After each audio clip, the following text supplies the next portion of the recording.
1,000 children will be diagnosed with a life-threatening medical condition. And Cowboy? Yes, ma'am. You'll be meeting with Shayla at a dude ranch in San Antonio. Let's saddle up. Some will miss school. Some will miss time with their family and friends. Princess, are you here? Oh, yes. Thank you so much for rescuing me from that evil witch. Juliana wishes for a princess-themed room makeover. That sounds magical. But with your help, the Make-A-Wish Foundation can lift their spirits and give them a special kind of hope.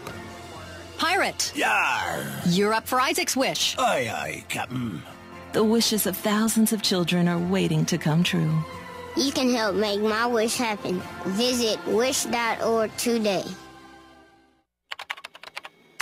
My name is Joe Thompson. I'm 29 years old and have a career that I love as a systems analyst. Career. It still sounds cool to say that word. I never could have gotten on this path without a college degree. And if the college me were here, he'd tell you. I never would have gotten to college without Big Brothers Big Sisters. I could have ended up anywhere, on the streets even. But college, Joe Thompson, not likely. My big brother helped me out. He taught me I could do anything, at a time when a lot of people were saying just the opposite. And to a 7-year-old, that means a lot. My big brother's name is Phil. And Phil is the reason that this 7-year-old grows up to be a systems analyst. Whether you donate money or time, you're helping Big Brothers Big Sisters help a child. And that can last a lifetime. Start something today at bigbrothersbigsisters.org. Brought to you by Big Brothers Big Sisters and the Ad Council. Hi, this is Brad Friedman, your friendly citizen investigative blogger, journalist, troublemaker, muckraker, and all-around swell fellow from bradblog.com. Join me for the Bradcast every Wednesday from 3 to 4 p.m. 1 hour of troublemaking and muckraking ripped from the pages of bradblog.com and sometimes from the dark recesses of my mind. We'll have investigative interviews with newsmakers, we'll call out the liars, frauds, and phonies, and we'll even give kudos to the good guys if we can find any. Stories you won't hear anywhere else. We'll report on politics, elections, election reform, mainstream corporate media failure, media reform, global warming denialism, and everything before, during, and after. Join me for the Bradcast every Wednesday, now a full hour, 3 to 4 p.m., right here on Pacifica Radio's KPFK and coast to coast and around the globe on kpfk.org.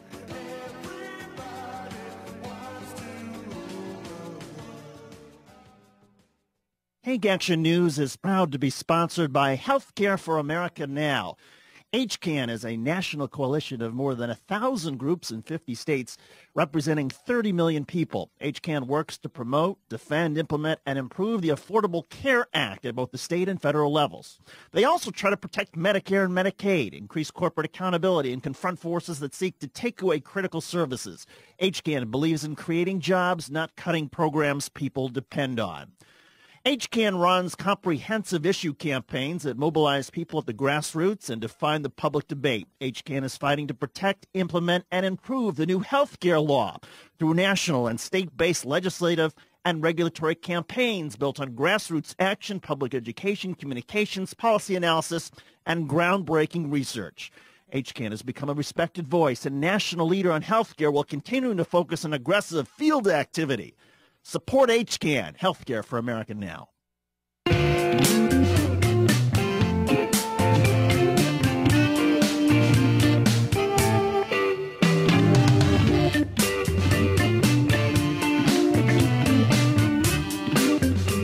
You're listening to Talking Left with Danielle and Shano. Welcome back to Talking Left with me, Danielle and Shano. Check out all the new royalty-free Creative Commons music we've been using now. Right, awesome stuff. And you posted a link to right Dano on the front. Songs. Dano Songs. Great stuff. We know we have a lot of fellow podcasters and radio show friends. How many times have you put up a video on YouTube and there's just that little 5 seconds of a music bumper? And it's you get fine on the dinged radio, but on YouTube because it's all Creative Commons or your own original work. But these are all licenses that you can get from them if you give them attribution, which we do on the website, or we also bought the license too. Yeah, because I mean, seriously, we want to support independent. As a musician and a law graduate and a radio guy. It kind of hits all three of my nerves. Right. And, if it wasn't for the support we got over the years from lots of people who took the time to appreciate the work we did, we wouldn't be where we are. Yeah. So we'd like to extend that and appreciate the fine work of another great artist. So thank you, Dan O'Sullivan. Another great. I wouldn't consider us great artists. So. Well, but we've appreciated other great artists. That's true. That is true. Yes. True. And we're going to have one of them, Lee Camp, on later. Yes. I would consider him an artist. Oh, indeed. An artist of comedy. Indeed. Yes. So in just a few minutes, we're going to play for you a pre-recorded interview with Mark Potok, the senior fellow at the Southern Poverty Law Center. And something he talks about is the rise of patriot groups in America. A lot of these groups, and he'll explain it much better than I can, are reacting to gun laws that are being passed throughout the country. And while many of us are calling for much more stringent protections of our kids, of our neighborhoods, and ourselves, there are many groups out there that are fighting these gun control laws. However, 2 states recently said, you know what? We don't care. We are going to protect our kids, protect our neighborhoods, regardless of whether or not you like it. Or rather, we do care. Better stated. Yeah. Remember, right after Sandy Hook happened, the argument we made was, are you going to really say that the lives of small children, a few of them, are less important than your right to have a gun? And that dichotomy, that choice has been lost in this whole debate because that choice is still there. That choice is every single day. Because those types of tragedies are still possible every single day. And as you bring in, I know they're called, gun restrictions, but it's more like logical gun regulations to protect gun owners and non-gun owners. There are plenty of people who are gun owners that are also killed by guns. Yes. So this is not anti-gun people versus pro-gun people. No. This is pro-humanity people trying to stop inhumane. The majority of gun owners support these type of restrictions, right. Universal background checks, waiting periods. There are common sense restrictions. And Connecticut and Maryland have now become some of the toughest gun control states in our nation. People protection laws. People protection. I like that phrase. Gun restrictions, tough as gun constriction. It sounds so negative. It's a positive, I think, obviously. I think so, too. That's a great idea. That it's a people protection law. Yeah. Connecticut's historic new law has bipartisan support. Fantastic. Yep. 40% of Republicans in that state voted to support this legislation. 87% of Democrats. The bill passed 105 to 44. Great. I wish something could pass our national Congress with that kind of support. Anything. If we actually had a House of Representatives that represented us, we would, because they would have to represent those 90% of people who support universal background checks. They'd have to, but as it is right now, the way things are gerrymandered and paid for, of course not. They're not going to do it. The bill expands the state's assault weapons ban, adds 100 new types of guns, including the very controversial Bushmaster AR-15. That I've heard the new talking point is that that's not an assault weapon. It's not going to hurt you. It's just like it's a little squirt gun. Yeah, it's totally. It's a toy. It's safe. Yeah. So it's nothing compared to a bazooka. Or a cannon. Yeah. Yeah. People both in Connecticut and Maryland, there's kind of some grandfather exceptions. People who own some of these weapons or the high capacity magazines are going to be allowed to keep them. Right. But in Connecticut, for example, they must register the magazines. Must register the assault weapons, and they're only allowed to use these high capacity clips if they have a private shooting range, like in their home, or if they go to a shooting range. They are not even allowed to carry these or have them on the weapon if they bring the weapon anywhere else. Well, I remember when New York passed some gun laws, they actually outlawed the magazines, but you have an issue where if you outlaw them, then it's considered like a taking. They're taking your property. And the New York solution was you can sell it to another state that allows them. And that kind of hit me the wrong way. Well, we're just going to offload our deadly stuff on some other state. There is a solution. You can kind of put together a fund, kind of like you do gun buybacks. The government can buy back these magazines. Do you understand what I'm saying? I know exactly. If you outlaw them, then you can't use them. You have to destroy them. That's a government taking, right, for which there has to be just compensation. So Connecticut addressed that by saying if you have them already, you can keep them, and here's a limited. I don't like the Connecticut solution. I think there were some legislators in Connecticut who weren't real thrilled with it. Don't like the New York solution. I like my solution. Buy them back. And then let the government destroy them. Or give them to the military where they actually belong. There's two pieces in this new Connecticut bill that I really actually like and I think will make a difference. One being that every single sale of a gun or bullets, if you just want to buy ammunition, you are subject to a background check. Interesting. I think that is something that not enough people are considering and talking about. The Chris Rock stand-up bit where he says, we don't have to outlaw them, just make bullets really expensive. $1,000 a bullet. Yeah, people would $10,000 a bullet. Yeah, people would stop killing really quickly. Yeah. And Connecticut is arming teachers with something appropriate: knowledge. Connecticut's new law expanded funding for mental health research and expanded training on mental health issues for Connecticut teachers. Great. So that way, hopefully identify the kids that pose a threat. And Maryland's gun law is exceptionally great as well. So, and as a Maryland resident, I'm happy. Me too. So 2 states that are leading our nation. Hopefully more will follow along soon. You're listening to Talking Left. Come join us in the chat over at talkingleft.com. We will be right back in just a few minutes with a great interview from Mark Potak. So don't go anywhere.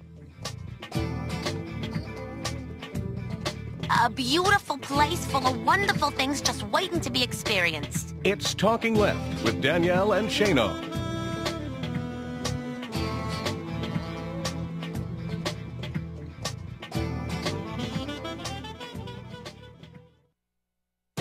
Wall Street is a beast, and proud of it. Note that the New York Stock Exchange long ago chose a pair of animals to depict both the market's rampaging power and its voracious nature. One is a snorting bull, representing surging stock prices, and the other is a bear, representing a down market, devouring stock value. But Charles, a creative citizen in Holly Hill, Florida, wrote to me suggesting that a third animal is needed to depict the true nature of the Wall Street beast: a hog. Not a little piggy, but a hog, a really big one. Yes, and we could name it Jamie. Jamie Dimon, I mean, the multimillionaire, silver-haired, golden-tongued CEO of J.P. Morgan Chase. For years, Dimon and Chase have wallowed in the warm glow of America's financial, political, and media limelight, hailed as paragons of Wall Street management and ethics. But suddenly last summer, a big oink erupted from Chase, and Jamie's inner hoggishness surfaced. A $2 billion trading loss, which Dimon haughtily dismissed at first as a tempest in a teapot, turned out to be a staggering $6 billion loss. And now, a scathing Senate report reveals that this was not a mere trade blunder by Chase underlings, but the product of a systemic corporate culture of recklessness, greed, and deception. An internal email from Jamie himself with the words, "I approve," shows that the stench can be traced all the way to the top. Not only did Dimon know what was going on, he enabled it. What we have here is the same triple whammy that hit us in 2007. Ethical rot at the top of banks, sycophantish politicians, and willfully blind bank regulators. This is Jim Hightower saying, won't Wall Streeters ever learn? No, not until prosecutors gut it up and go after them. Our ethical waters will not clear up until we get the hogs out of the creek. If you like these feisty pops of populism that Hightower zings out on the airwaves, check out the Hightower Lowdown. Jim's monthly newsletter provides the in-depth lowdown on what the greed heads of Wall Street and the boneheads of Washington are doing to us behind the scenes. With Hightower's saucy Texas humor and truth-telling populist perspective, the lowdown literally can lift you up. And get this, you can have the lowdown delivered to your mailbox or email each month for only $15 a year. Yes, 12 issues, only $15. Check it out, hightowerlowdown.org.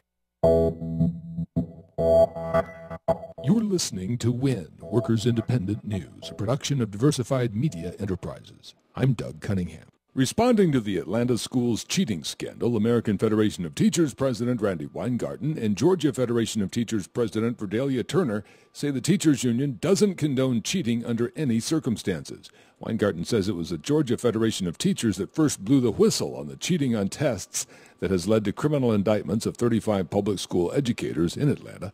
Weingarten says standardized testing too often dominates everything else in public education today, and we need to move our schools from an overemphasis on these tests to truly rich and well-rounded curriculums deeply rooted in real education and learning. In Chicago Tuesday, hundreds of seniors, their families, and allies kicked off a Scrap the Cap campaign calling for an end to the Social Security income tax cap. The seniors did a song and dance routine using noisemakers filled with bottle caps. Lifting the cap and applying the Social Security FICA tax to incomes above $113,700 would strengthen the Social Security system without cutting it. The Scrap the Cap shuffle was done at a rally attended by Congressman Danny Davis and Mike Quigley in Chicago's Federal Plaza on Tuesday. The seniors say any cuts to Social Security are unacceptable. In Janesville, Wisconsin on Thursday, U.S. Representative Mark Pocan is joining AFSCME, the National Committee to Preserve Social Security and Medicare, Every Child Matters, the Children's Leadership Council, and the Alliance for Retired Americans to present a united front against the Ryan budget. Petitions protesting the privatization of Medicare and the slashing of budgets for social safety net programs will be delivered to U.S. Representative Paul Ryan's office. Representative Pocan represents part of Janesville and sits on the House Budget Committee with Ryan. Chinese workers enslaved during World War II by Japan continue to seek retribution. Jesse Russell reports. Families of Chinese workers who were enslaved by Japan's Mitsubishi Corporation during World War II may finally have a day in court. The families are calling on the company to pay the equivalent of $16,130 per worker and erect a monument in Japan.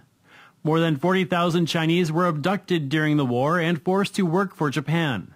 Mitsubishi enslaved nearly 4,000 of those abducted. A number of groups have formed over the years trying to represent the workers or families of the workers.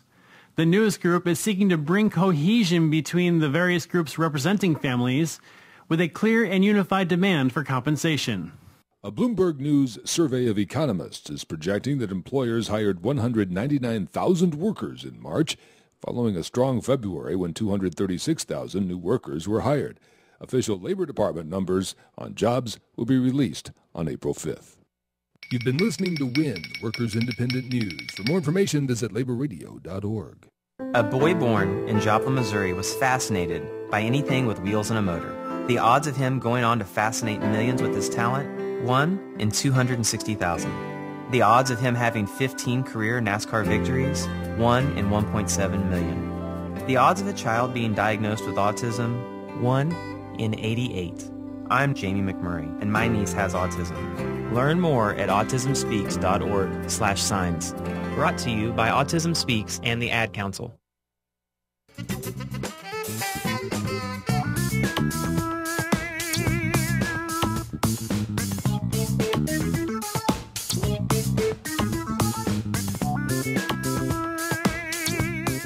You're listening to Talking Left with Danielle and Shano. Yes, you are. Welcome back. We are going to play for you a great interview. We had a chance to speak with Mark Potok of the Southern Poverty Law Center, an organization that does amazing work, research, analysis about lots of things going on in our country. Mark did a big report, an intelligence report for the Southern Poverty Law Center called The Year in Hate and Extremism. And we'll post a link to that in today's blog post. But we're going to play for you a great interview where Mark spoke to us about it.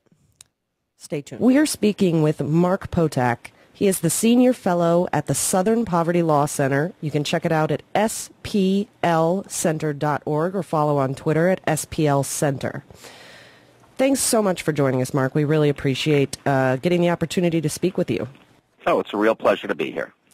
So, according to the intelligence report over on the Center for the Southern Poverty Law Center site, which you wrote or at least wrote about, there's a big difference here between hate groups and these so-called patriot groups. And while the number of hardcore hate groups has apparently remained the same in our country, these patriot groups have grown substantially. What's the difference so that people can understand in a patriot group and a hate group? And is there some overlap here? No, there's no overlap. Hate groups are what people would typically think of, Klan groups, neo-Nazi groups, and so on. We define them like this. We say all hate groups have beliefs or practices that attack or malign an entire class of people, typically for their immutable characteristics. So, we have anti-Muslim hate groups, we have anti-Latino, anti-immigrant, that kind of thing. Those, I think, are fairly easy to understand. The patriot groups are the groups that we all used to call back in the 1990s the militias. These are groups that don't really see any particular minority group as the enemy, but rather see the federal government as the enemy, and not just in a, we're opposed to large government or think taxes ought to be lower kind of way, but in a way that is completely animated by the following conspiracy theory.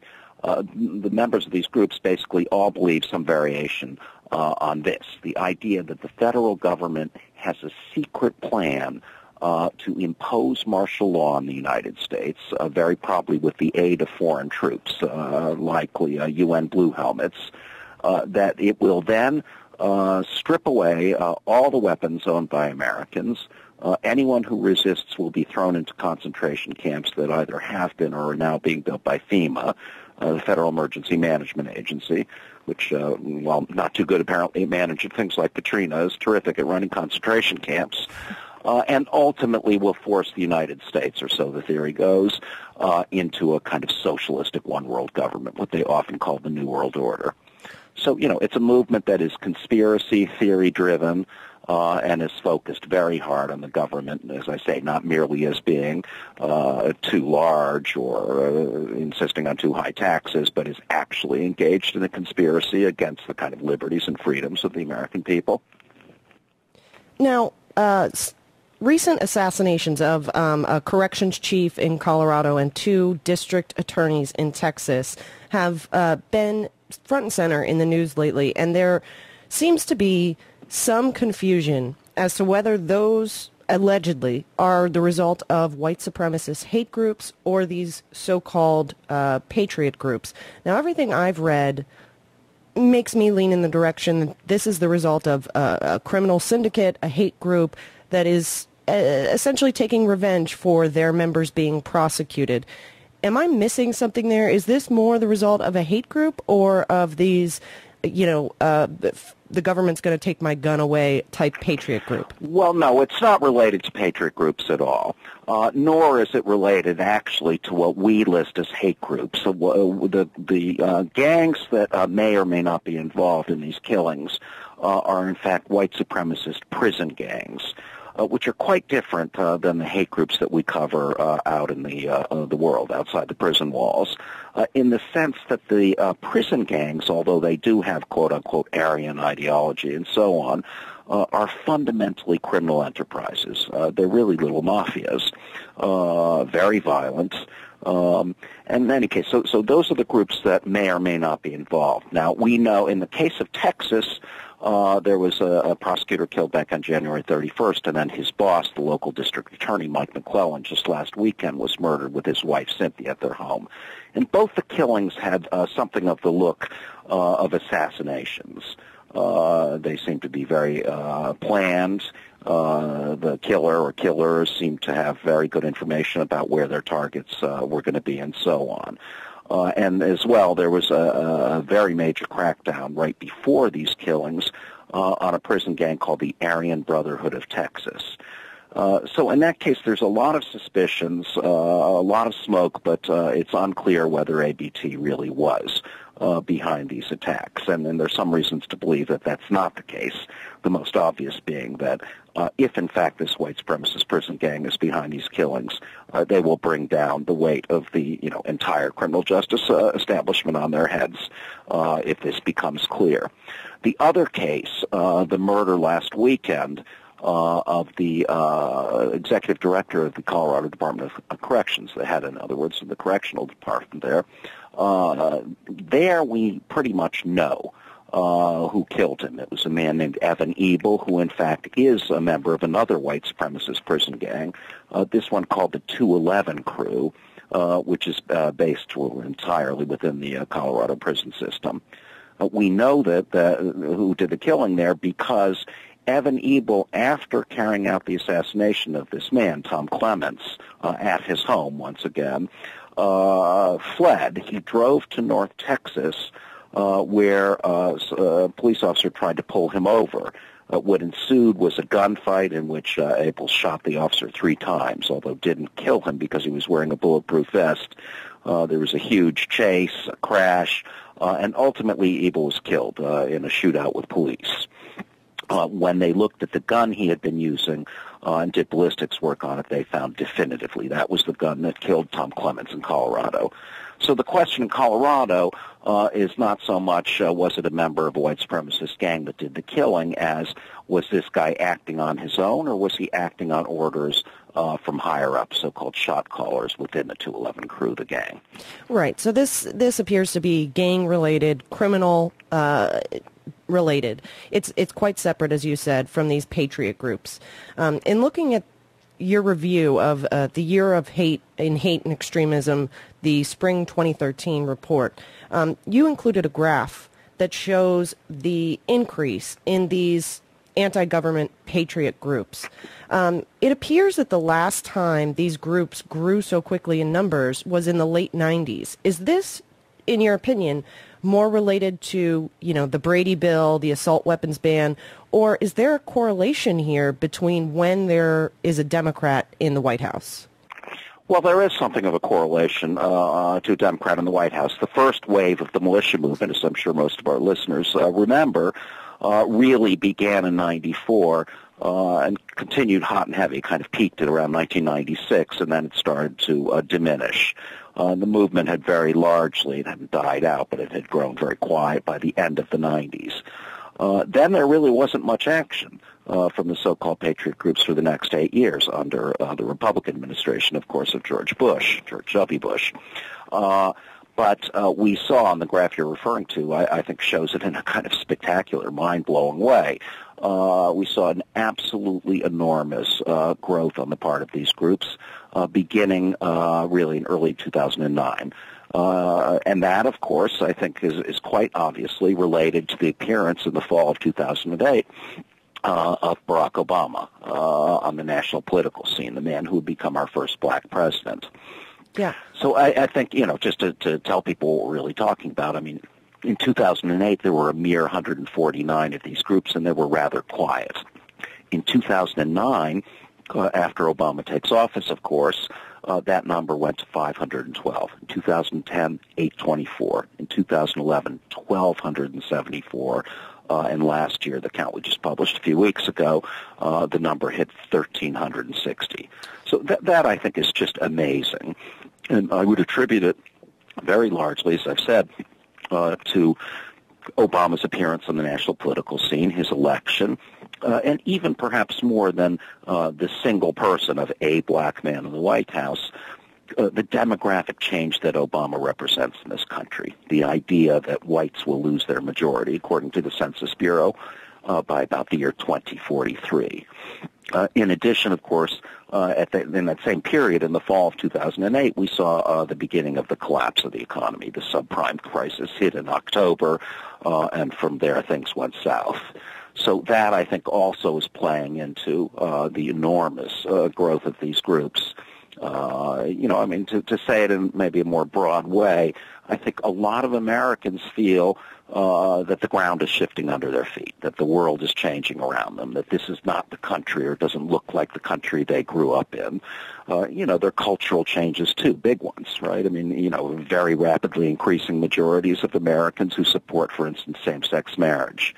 All of these things together, like I say, I think have got enough people out there really uptight about the way the world is changing that they're joining these groups and more getting involved in these conspiracy theories. It really is astounding how much that number has grown in the last few years. We're speaking with Mark Potak, the senior fellow at the Southern Poverty Law Center.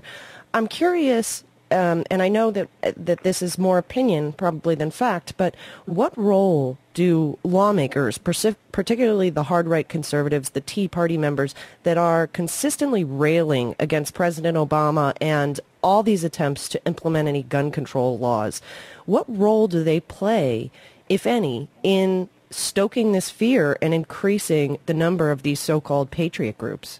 Well, they are absolutely feeding the beast. I don't think there's any question about it. One difference between the period of the first militia movement in the 90s and now is that while there were a few quote-unquote mainstream supporters of the militia movement, they were relatively few back in the 90s. We had Helen Chenoweth, the congresswoman from Idaho, was often called the poster girl for the militias, and, a smattering of sheriffs and state legislators, particularly in the western states, but it was rather small. Today, we see these ideas, or at least some of them, endorsed by enormous numbers of people. And we've got characters like Glenn Beck, who will sit there on Fox News until he finally left, going on and on, in one case for 3 days in a row, 3 shows in a row, about the FEMA camps. Were they or were they not real?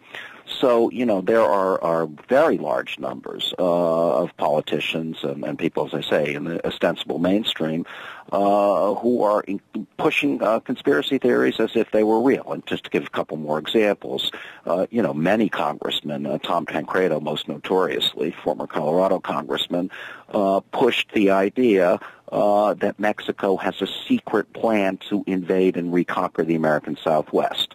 So in other words, it's not merely that we had for a while fairly high levels of Latino immigration. It was that there was a plan to destroy us, to kind of steal our women and deform our culture and suck up our welfare dollars and all the rest of it. Wow. Another example of these kinds of ideas, that theory, that idea was not merely Tancredo, but there are characters like Lou Dobbs, who, again, like Beck, was finally kicked off his show on CNN. But, Dobbs presented to the world the idea that this secret plan was real, the so-called Plan d'Aztlán.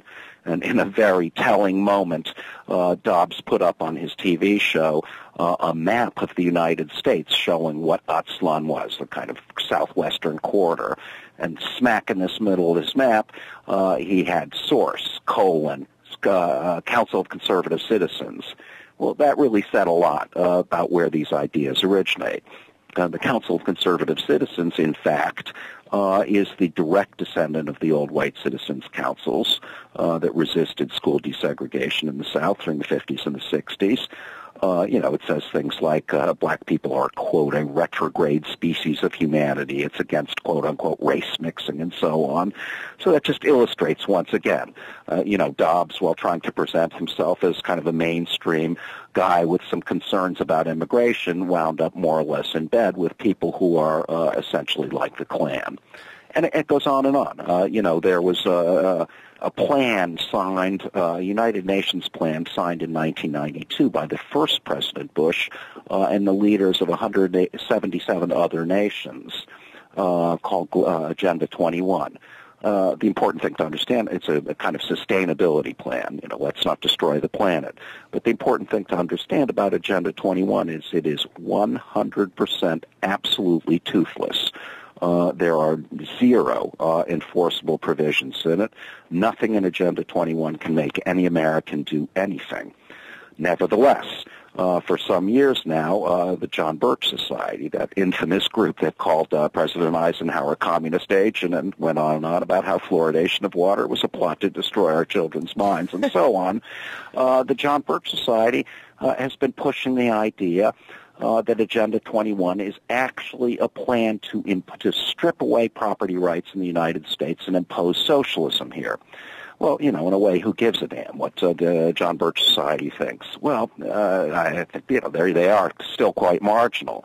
But in January of 2012, the Republican National Committee adopted as a platform statement, its national platform, the idea that Agenda 21 was a, quote, insidious plan, unquote, aimed, as I said, at taking away American property rights and imposing as the RNC said in its platform statement, quote, socialism/Marxism, unquote, on the United States. I mean, these are absurdities, and yet they have the effect of really deforming any kind of policy discussion, any kind of democratic discussion, small d, that we might have in this country about real issues that are really affecting us. Well, that was incredibly eloquently stated for such a serious issue. In the last minute or so, we have Mark Potak. We're in the first year of Obama's second term. We see gun control legislation, which does seem to be a big catalyst here, being enacted very strongly in states like Maryland, Connecticut, Colorado. And then we have the media and some in Congress essentially legitimizing these conspiracy theories. Should we expect a rise even higher in these so-called patriot groups? And is there anything people can do about it? I mean, yes, all good points. I think that is true, that the talk about gun control, which is quite unexpected. Of course, Newtown really thrust that whole debate on the country. Obama clearly didn't want to go there before Newtown. Is very much adding fuel to the fire, and I think will probably cause these groups to continue to grow. Gun control was a big part of what drove the initial militia movement in the 90s. The Brady Bill was signed in November of 93 by Bill Clinton, and in January of 94, the first giant militias appeared. As for what we can do, I think, the best thing, look, most of these activities are protected by the Second Amendment. The best, I think, that we can do is to call out, in particular, the people in the quote-unquote mainstream who are endorsing these really wacky views or conspiracy theories that, as I say, I think really have the effect of making it difficult to have any kind of rational discourse about our future as a country. Well, Mark, thank you so much for joining us. It is an honor to speak with you. Mark Potak, the Senior Fellow at the Southern Poverty Law Center. You can read this really eye-opening report, The Year in Hate and Extremism, and we'll put the link up with the blog post for this show. Mark, thank you so much for taking time with us today. And thanks so much for having me. I hope to be back sometime. Awesome.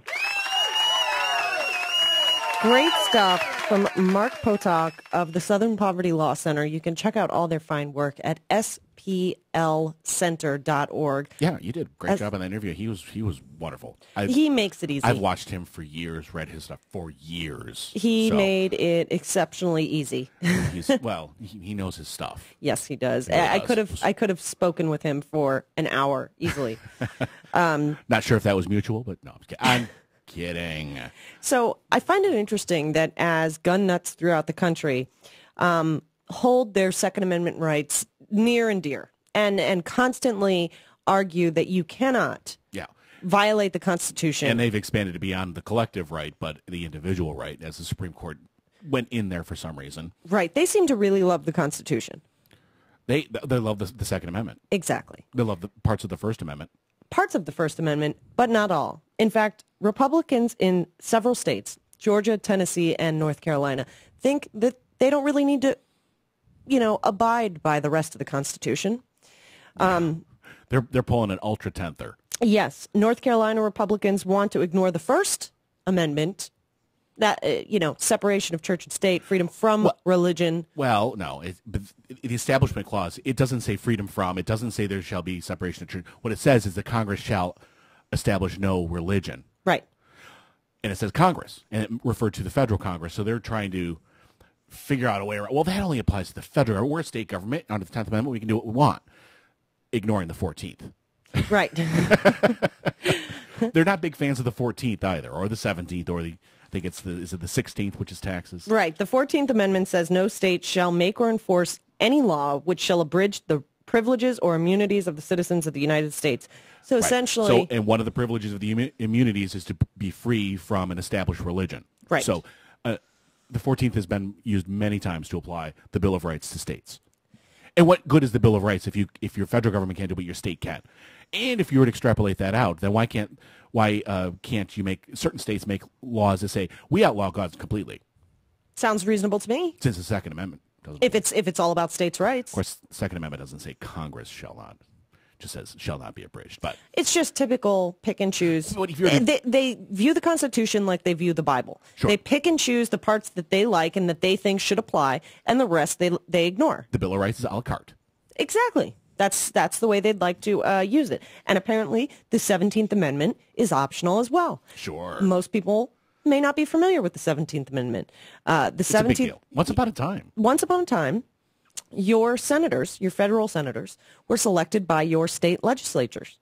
And the 17th Amendment was written in 1913 to say, we're not going to let rich folk come in, buy off a few state legislators, and essentially buy themselves a Senate seat. Because kind of like that's what happened in Montana. Right. Around, 1900, I believe. Yes, from William A. Clark, who bought himself a fancy Senate seat. He served from 1901 to 1907 after bribing his way through the Montana state legislature. Right. So the 17th Amendment was written to protect against that.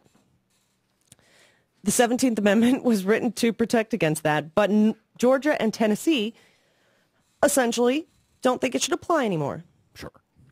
Georgia wants to completely repeal the 17th Amendment as it applies to Georgia. Yeah, which has been a part of the Tea Party platform for quite a while. Right. As long as they've been around. And Tennessee thinks that they can just go around the issue and say, we're not going to elect the senator. The people can elect it. People can elect him, but we're going to decide who gets to sit on the ballot. So in other words, we're going to pick. Exactly. So. Wow. You got to love Republicans. Whether it be the Bible. Do you Bible. really have to? No. No, you don't, in fact. I love them. I just don't like their politics. Well said, Shane. Well said. Look at you extending the olive branch. Always. Yes. So whether it be the Bible or the Constitution, some people think that they can take the parts that they like and ignore the rest. And you could do what you want with the Bible. But when it comes to the Constitution, it's kind of the law of the land. Yeah. Just they kind of confuse that one a lot, too. Federal supremacy? No, the Constitution or the Bible being the law of the land. That's a good point. That's a good point. And in fact, it looks like North Carolina has completely confused those two. Sure. Excuse me. Who needs a Bill of Rights when you have the 10 Commandments? Yes. So we're going to come right back in just a few minutes here with our Trust Busters segment of the week. Something that affects each and every one of us, healthcare. And it might surprise you. It might surprise you. So don't go anywhere. It surprised me when I started researching it. Wow. So don't go anywhere. You're listening to Talking Left with me, Danielle and Shano. We're on We Act Radio, SoFlo Radio, RadioOrNot.com, and of course, Progressive Blend Radio. We'll be right back. See, that wasn't so bad, was it? Ooh, I gotta say, that was fantastic. It's Talking Left with Danielle and Shano.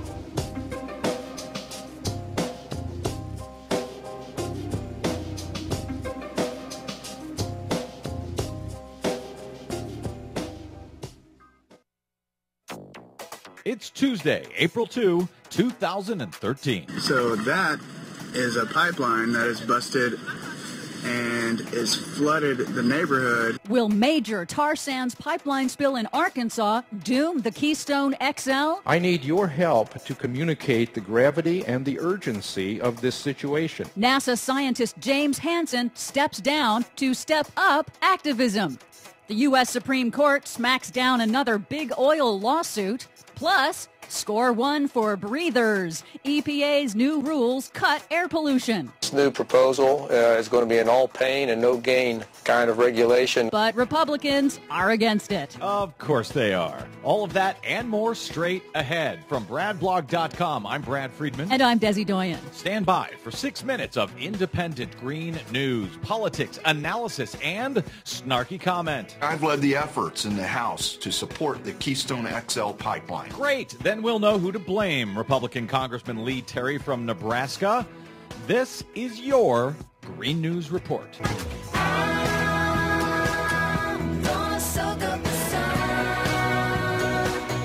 Okay, Desi, over the past 2 weeks, we have seen oil spills in Arkansas, Wisconsin, Minnesota, and not just any old oil spills, but the sticky, gooey tar sands oil that the Canadians and the Republicans and too many Democrats want to run through the Keystone XL pipeline. I know, it's all about Canada getting the profits and America getting the pollution. But we'll get to that in a moment. First, the science is clear. I need your help to communicate the gravity and the urgency of this situation and its solutions. America's top climate scientist, Dr. James Hansen, has announced he is retiring from NASA this week after 46 years, and he's leaving the agency to spend more time with politics, literally. The 72-year-old Hansen says he'll focus on full-time activism and intensify his political and legal efforts to limit greenhouse gas emissions because it's that important. And James Hansen, isn't he the one that's always quoted when people talk about the dangers of the Keystone Pipeline? Yes, he's the one that has said that if the Canadian tar sands are fully exploited, it'll be game over for the climate. Oh, well, nothing to worry about. So this happened. The smell is unbelievable. I mean, look. Incredible. And that is oil.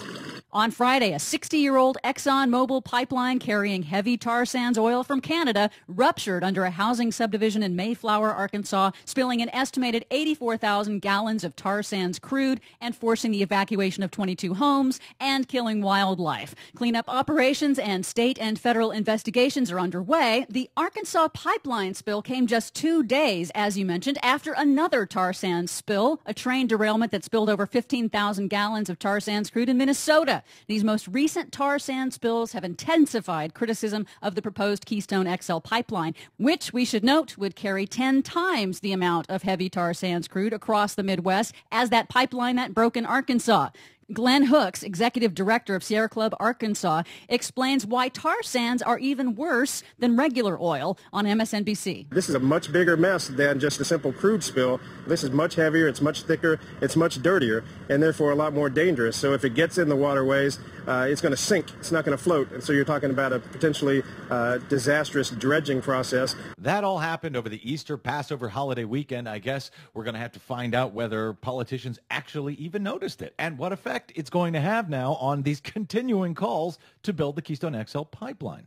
More pollution news. On Friday, the Obama Environmental Protection Agency proposed new rules to cut air pollution by reducing the amount of sulfur in gasoline, among other cuts that would begin in 2017. The new standards would increase the price of gasoline by a few pennies and the price of new cars by $130 in the year 2030. Outrageous. And would save billions in health care costs every year. But Republicans and the oil industry slammed the new draft rules, saying saving lives was too expensive. Okay, they didn't really say that, but they did say that the cost would be too high for consumers and there would not be enough benefit. Tyson Slocum of Public Citizen says that's typical of the industry. If you don't want to embark upon the required necessary investments in refining infrastructure, you paint a doom and gloom scenario that is in excess of what the actual costs are going to be. They do this all the time. It's going to kill the industry. It's going to kill jobs. It's going to kill the economy.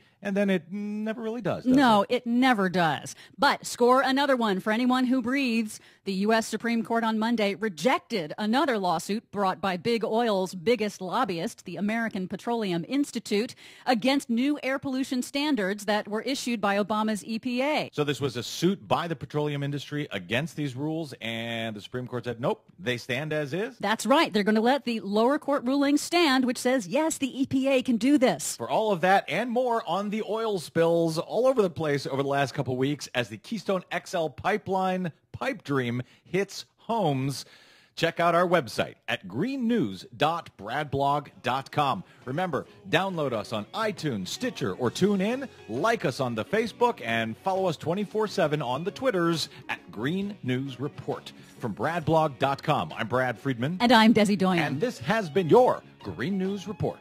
Here we go. Clean up, girls and boys, let's clean up, clean up, clean up. Let's help put dark things away.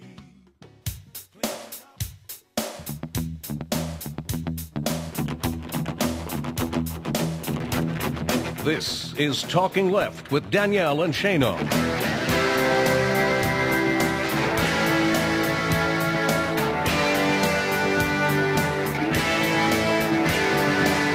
Welcome back to Talking Left with me, Danielle and Shano. Thank you wherever you are checking us out. Progressive Blend Radio, SoFloRadio.com, RadioOrNot.com, or, of course, We Act Radio, 1480 AM WPWC in Washington, D.C. And thank you if you're checking out the podcast or the video. If you're up late last night watching the Michigan game. Yes. Which you should have been. Which is why I'm getting phone calls in the middle of the show. Shane, you're not busy, are you? No, what are you doing? A little bit. What are you doing about now? Bit. So every week we have been trying to bring you our Trust Busters segment. Have we posted anything over at trustbusters.org? It's been a little busy. We've been a little busy, but we will backdate them and get them all up. All our Trust Busters segment. I don't know where the week goes. I don't either. But eventually, we're going to have the videos. Actually, last week I felt bad because wasn't it last week that our video Ustream decided record. to eat. But we always record audio. Yes. But we will get that posted at trustbusters.org. You can follow along facebook.com/trustbusters or on Twitter at BustTheTrusts. And for anybody who hasn't heard this segment yet, essentially, we're going to take on the monopolies. Right. There's so much corporate influence, and this is not a new thing, especially since Citizens United. And there is a movement to have Citizens United overruled, but that would take an actual amendment to the Constitution or some kind of huge rapid change in the Supreme Court. Both of those are difficult things. They're possible, but they're difficult. There is a way to lessen corporate influence over politics and over wages in all of our lives without changing the Constitution, without changing the Supreme Court, and without even needing Congress. Yes. Although today we're going to need Congress on the one we're talking about today. Yes. Which surprised me when I did my research. Oh, interesting. So you know something I don't know in here. Our Trust Busters section of the week is insurance companies. Insurance companies. Obviously a monopoly. There's a handful of oligopoly, I guess, would be better stated. A handful of large insurance companies that control the entire market. Yeah. And remember back during the debate over Obamacare and especially the public option, conservatives would say, first of all, open it up so you can buy across state lines because then you'll have hundreds of different insurance companies to buy from. No, you wouldn't. No. There aren't hundreds of insurance companies. There are big insurance companies that have lots of different smaller ones in the states. All the opening up the borders would be is that each state regulates insurance companies, so all of the companies would sell their insurance out of the least regulated state. So therefore, that was essentially a call for deregulation. So there aren't that many insurance companies. And you know why? It's hard to start an insurance company. Just like we talked about oil companies, all these telecommunication companies, insurance companies, very difficult to start. It takes a lot of money. Yes.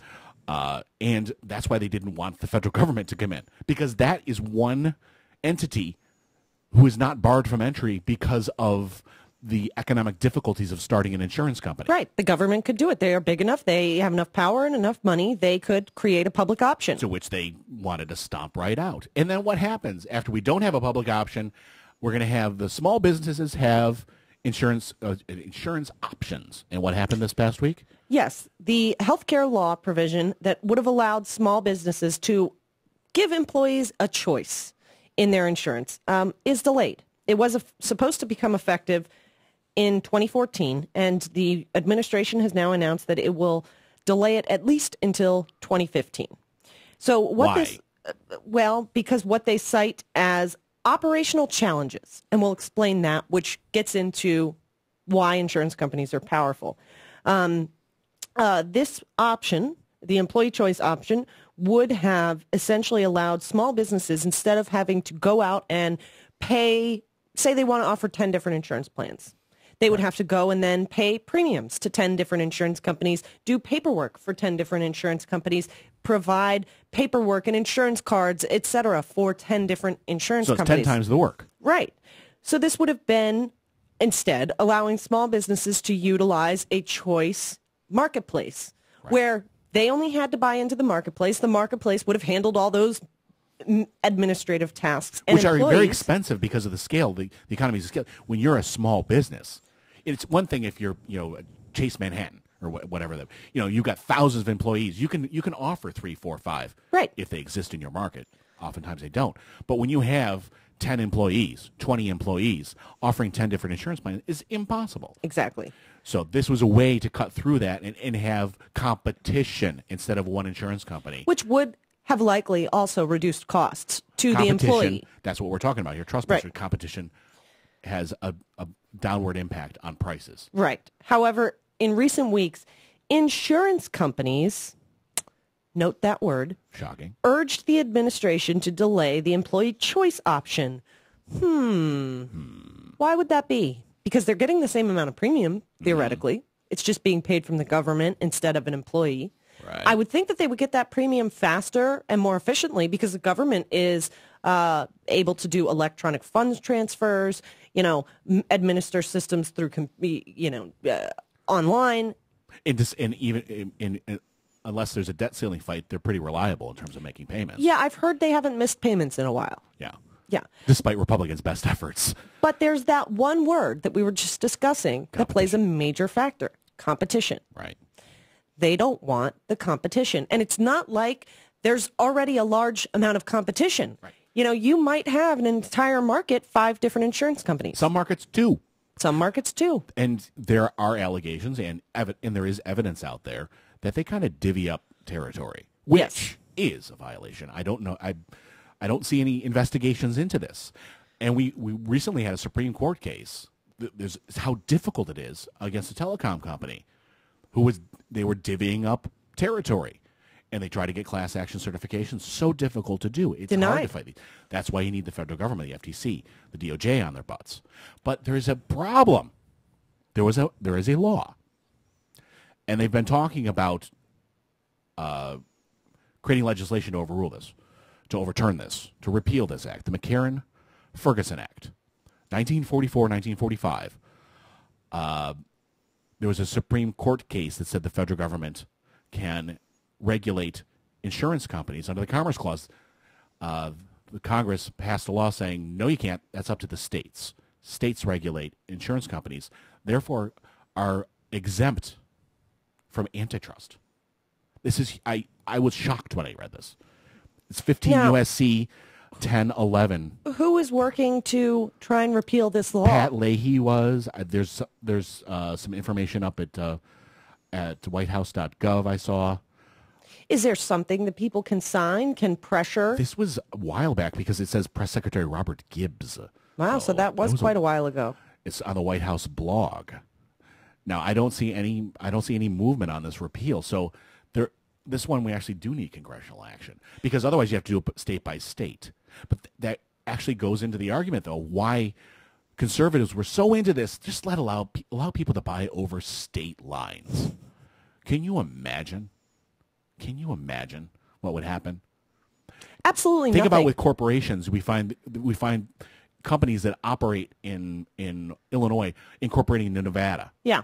Because of the laws, the protections, and how easy it is. You being knowledgeable on the law, what happens when that company, say they're operating in South Carolina, but they are chartered in Nevada?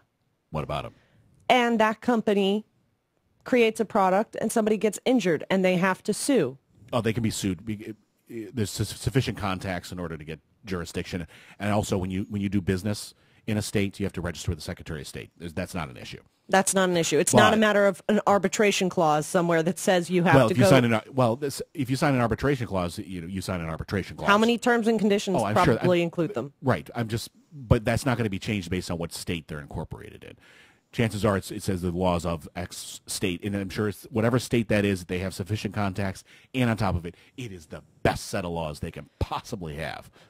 But in terms of issuing the insurance, you are still regulated by the state in which it's issued. But this is something people can get involved with. Let's say you're issuing in New York, and New York has laws saying you have to provide this, even though you're incorporated in Nevada. You're still subject to. You're still subject to New York saying you have to cover this, this, and this. You've maxed out this. You can't have this. Things that can help a consumer. But there'll be that one state saying, come on, insurance companies, come on in here. You don't have to do anything, and you can charge whatever you want. Do it from here. And then on top of it, what do you do with antitrust? So this one concerns me. Until I started researching it, they didn't spring this one onto you just now. You didn't. Yeah, we didn't have this information until this segment had already started.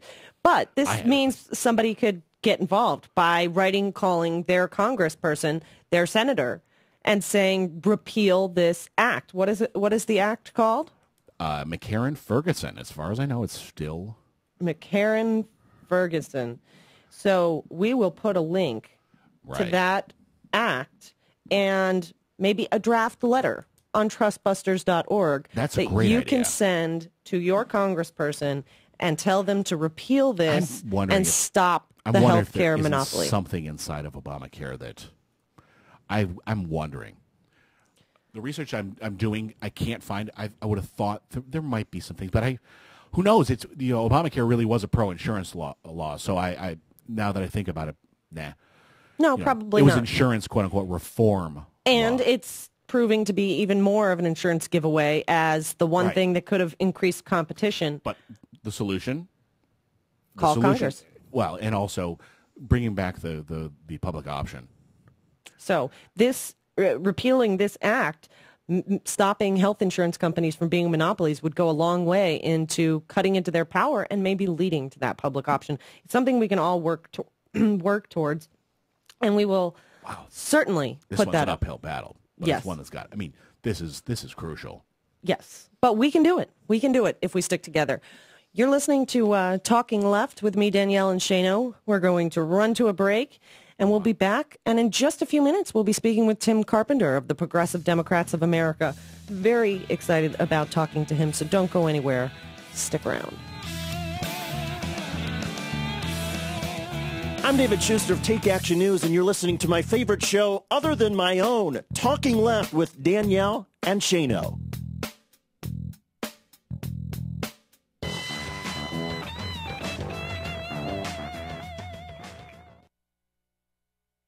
Pohanka Acura's huge March sales event is going on now. Get one of the new 2013 TLs for as low as $199 per month. Or get the brand new 2013 MDX for only $254 a month. Come find out why price and selection have made Pohanka the world's largest. This is Kimon Freeman, host of Speak Easy and co-founder of We Act Radio. Suicide is a very serious problem in today's challenging world, whether with our troops abroad or with everyday citizens within our own society. Before you take your life into your own hands, tie a knot at the end of your rope and call the suicide hotline toll-free at 1-855-320-LIFE. That's 1-855-320-LIFE. It may just be the most important call you ever make. You talk, we listen, and together we survive. It's like a jungle sometimes. It makes me wonder how I keep from going under. It's like a jungle sometimes. It makes me wonder how I keep from going under.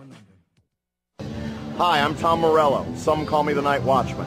In the case of Mumia Abu-Jamal at a crucial stage, please go to freemumia.com to find out more information about how you can help Mumia Abu-Jamal and other political prisoners. Night Watchman out. Would you like to secure stable employment, affordable, high-quality child care, or an opportunity to serve your community through meaningful volunteer and internship experiences? If so, UPO is the place for you. Hello. I'm Andrea Thomas, Vice President of Administration and Chief of Staff for UPO. As the Community Action Agency for Washington, D.C., UPO has proudly served the residents of Washington for the past 50 years. Annually, we impact the lives of nearly 100,000 Washingtonians, 100,000 people advancing their education, securing employment, maintaining housing stability, and investing in their communities through volunteerism. Our vision is a Washington of thriving communities and self-sufficient residents. To learn more about our services and how you can partner with us or donate, visit us at www.upo.org. UPO, where we are uniting people with opportunities. Hello, everybody. I'm David Schuster, your host of Take Action News. On our show, we talk government, politics, and what you can do to have an impact. We're nonpartisan, report like hell, and let the chips fall where they may. We feature segments like social media, activists of the week, and the latest news affecting our communities. So join us every Saturday and make a difference. Yes, you and I, we can do this. That's Take Action News on the air, online, and at your podcast convenience on iTunes each week on the We Act Radio Network. The most important online radio station. It's easier than ever to listen to SoFlo. On the air and everywhere.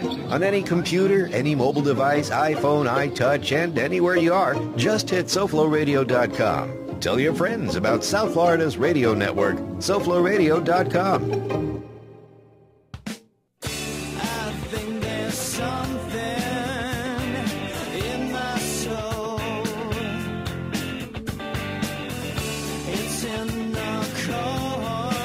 Welcome back to Talking Left with me, Danielle and Shano. Thank you wherever you're checking us out.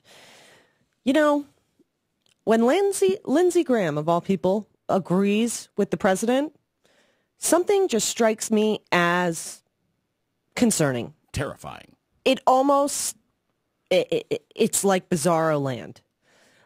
It makes me partly speechless. We're going to be speaking with Tim Carpenter in just a few minutes.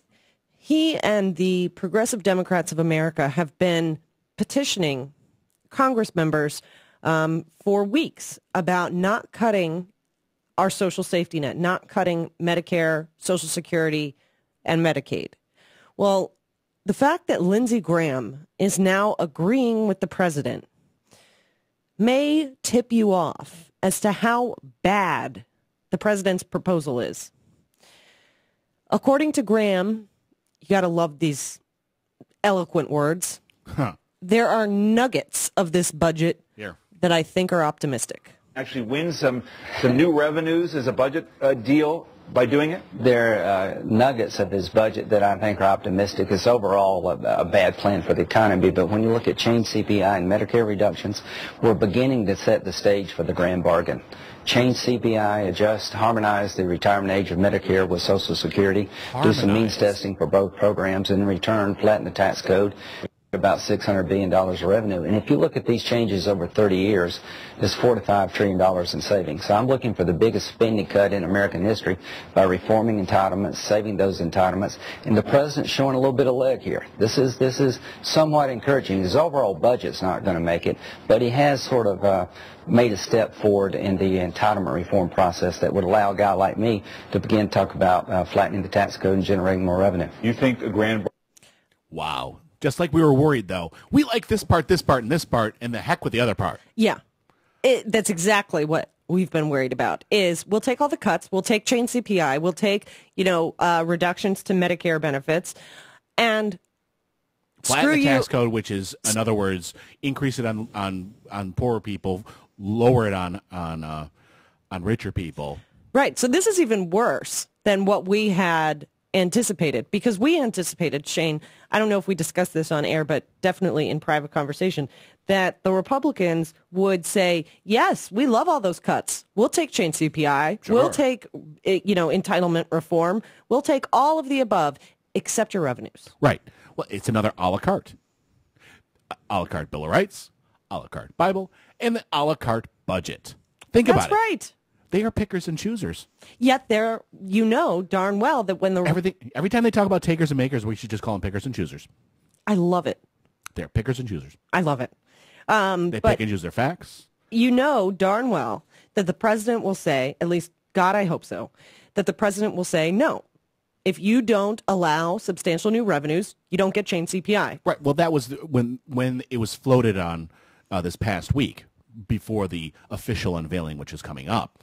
It's a take it all. We're not going to cut this apart. This is a full deal, especially when progressives and some Democrats went crazy, and obviously, for good reason, especially on change CPI, cutting social safety net. It was clearly put out there that this is an all or nothing.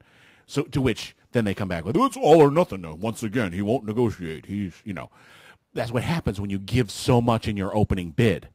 You have no more place to negotiate, and you look like it's an all or nothing type of deal. We've seen this time and time again. We were just talking about health care. Right. We saw it with the public option. Instead of putting, I say the president should have started with single payer and worked his way to public option. Sure. Has he never been to a flea market? You don't start off with your final bid. Has he never watched Storage Wars? Seriously. And this is the same thing. I'm sure Tim Carpenter and later Alan Grayson will say it much more eloquently than we have. But the fact is, CPI, change CPI, and any cuts to our social programs shouldn't even be on the table. And they're not necessary.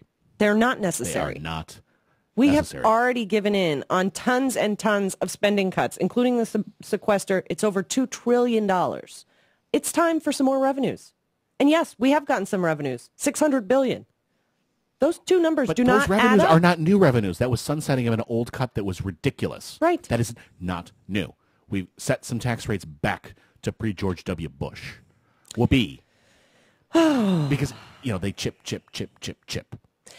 Pick and choose, chip, pick and choose. I think we should just pretty much say it's safe to assume that if Lindsey Graham thinks it's a good idea, it's a really, really bad idea. Especially someone in South Carolina who runs the risk of being primaried from the right. Yeah. He's been pretty extreme to avoid that. Hey, Obama, Lindsey Graham agrees with you. If that doesn't tell you you're on the wrong side, you're going the wrong way. Yes. You may want to listen again to your constituents. But we're going to speak with Tim Carpenter about that. He is much more knowledgeable than we are, and he is out there fighting the good fight. So don't go anywhere. You're listening to Talking Left with me, Danielle and Shano, and we will be right back with more. Everyone expected just a piece of fluff, but we wanted to do something important. Issue stuff. It's Talking Left with Danielle and Shano.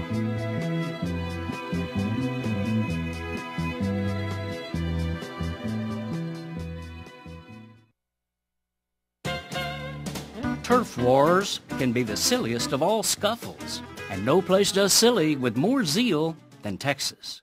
For example, the fine people of Dallas recently fell into a doozy of a turf tussle between the natives and foreigners, and the foreigners are winning. The out-of-staters, hailing from such distant lands as Bermuda and St. Augustine, Florida, are not people but turf grasses.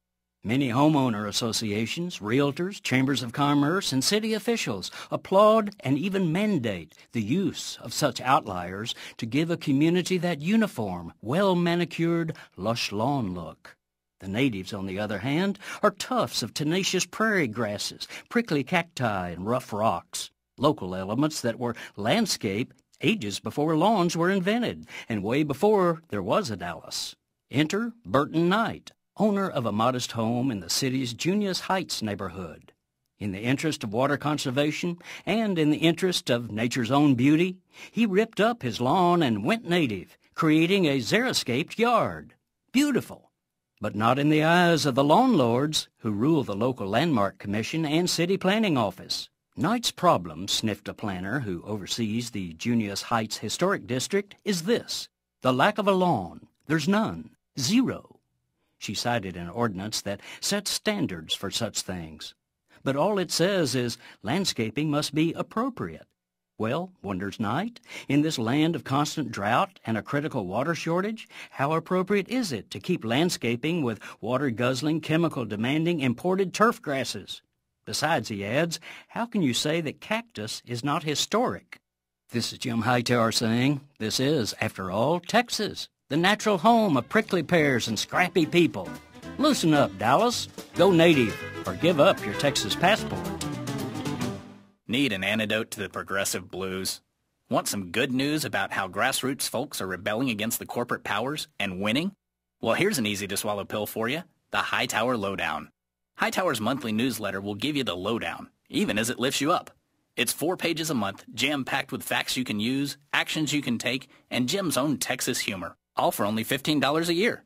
To become a lowdowner, go to hightowerlowdown.org.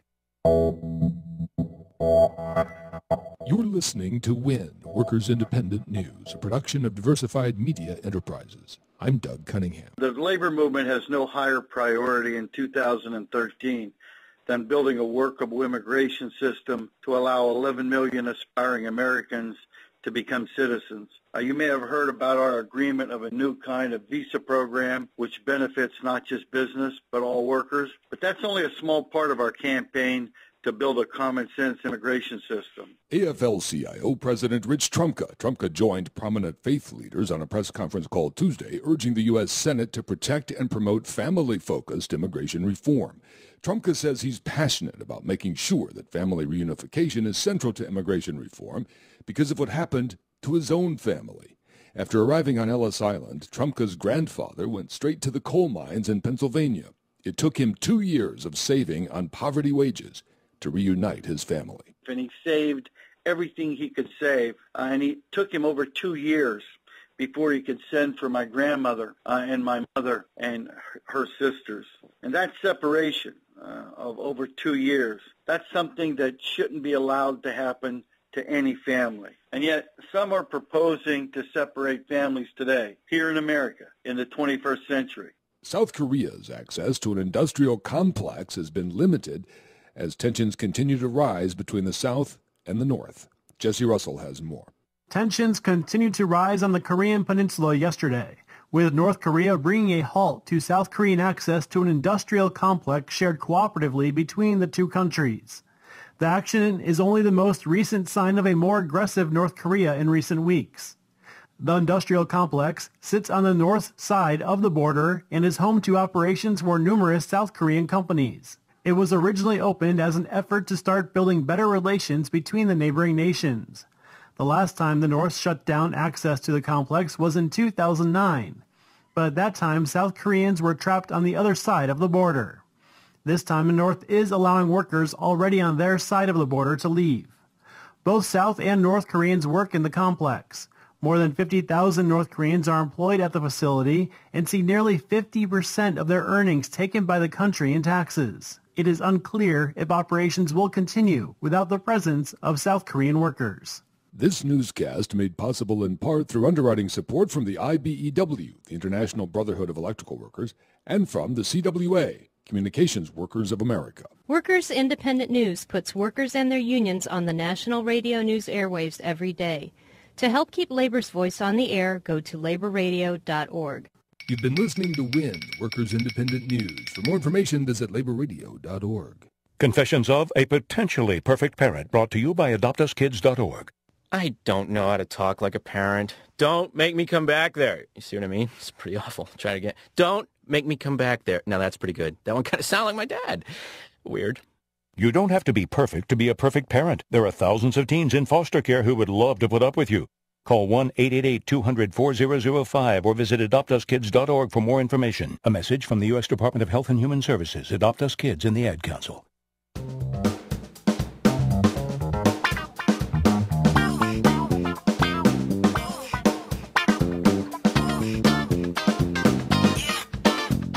You're listening to Talking Left with Danielle and Shano. Welcome back to Talking Left with me, Danielle and Shano. Joining us now is one of the finest people out there really fighting the good fight, really trying to protect our nation and our social safety net as we know it. Tim Carpenter of Progressive Democrats of America. You can check it out at PDAmerica.org and on Twitter at PDAmerica. Tim, thank you so much for joining us today. Thanks so much for the opportunity. Good morning, and thank you for that generous introduction. Oh, absolutely. I could go on. I am really honored to speak with you, and the work you're doing is just, it's paramount in today with everything going on and the threat to the social safety net. I imagine anybody listening is probably familiar with Progressive Democrats of America, but just in case they're not, you want to shortly tell us a little bit about the organization? Well, I would hope so, but thank you. I'm sure there's one or two out there who may not have heard of us yet. Progressive Democrats of America was formed in 2004 following the national presidential elections. Many of us in Progressive Democrats of America were very active in Howard Dean and Dennis Kucinich's presidential campaigns. If folks can remember, as far back as 2004 at that time, we were in the beginnings of the Iraq occupation and the fight for single payer, and both Congressman Kucinich and Governor Dean were leading the fight inside the Democratic Party to speak out in opposition to the invasion and occupation of Iraq, and Congressman Kucinich was at the forefront of the fight for a single payer. And we fast forward now to 2013, and both of those issues, while it's not necessarily Iraq, it's certainly Afghanistan, are as paramount as they were then, and those are the issues that really launched us inside the Democratic Party, in the belief that we needed to unite the progressive forces inside our party with those outside our party, to work both inside and outside the Democratic Party, to bring those social movements inside and have an electoral focus. And that's where we are today in 2013. And, the healthcare fight is certainly one of the biggest, with Obama just releasing this budget, and again, change CPI and cuts to Medicare on the table. Progressive Democrats of America has been active petitioning Congress members to fight against these cuts. How many members of Congress have signed on to the petition and are helping to fight against these cuts? Well, it's important that people this morning, it's kind of waking up on Sunday. It's kind of like Groundhog's Day. It's where we were when President Obama threw in the towel on the fight for single payer. If folks can remember far back when he was a senator in the legislature in Illinois, He supported single payer when he became president. He surrendered. He didn't even fight for it, let alone the public option. We were out front on the issue of single payer enhanced Medicare for all, and we didn't get that fight. And now we wake up this morning and open up our newspapers, and he's given up yet again. This fight on Social Security is unconscionable. It's a fight we have to win. There's 104 members of Congress today that have signed a letter saying they're going to hold the line and not concede this issue, and we hope to God they'll hold the line. Unfortunately, they didn't do that in regards to single payer. But more importantly are the 32 members now who have come up and said, under no circumstances, led by our good friend Alan Grayson out in Florida. So there are 32 members of Congress now that have said, this is the line in the sand. We're not going to buckle like we did on single payer. We're going to hold the line. So it's our responsibility as progressive Democrats to give them the wind to their back, to hold them up high as a light that we can all look towards out of this darkness. I mean, the president has really put one of the most important programs that Democrats should be proud of. We are the party that brought about Medicare, Medicaid, and Social Security. We shouldn't be talking about having to defend them. So that's where the fight is today. We've got to support those members of Congress who said they'll draw the line in the sand. And for those that are listening, what can you do? April 17th, you need to get to your member of Congress, deliver a letter to let them know that you support this. And more importantly, those of you who can get to Washington on the 20th, join the demonstrations. This is an inside-outside fight, as we said. Those of you who can't get to Washington, get to your district offices, ring those bells, bang on those doors, let your members of Congress hear you, that you stand with Alan Grayson and those 32 members that said no cuts, no compromise on Social Security.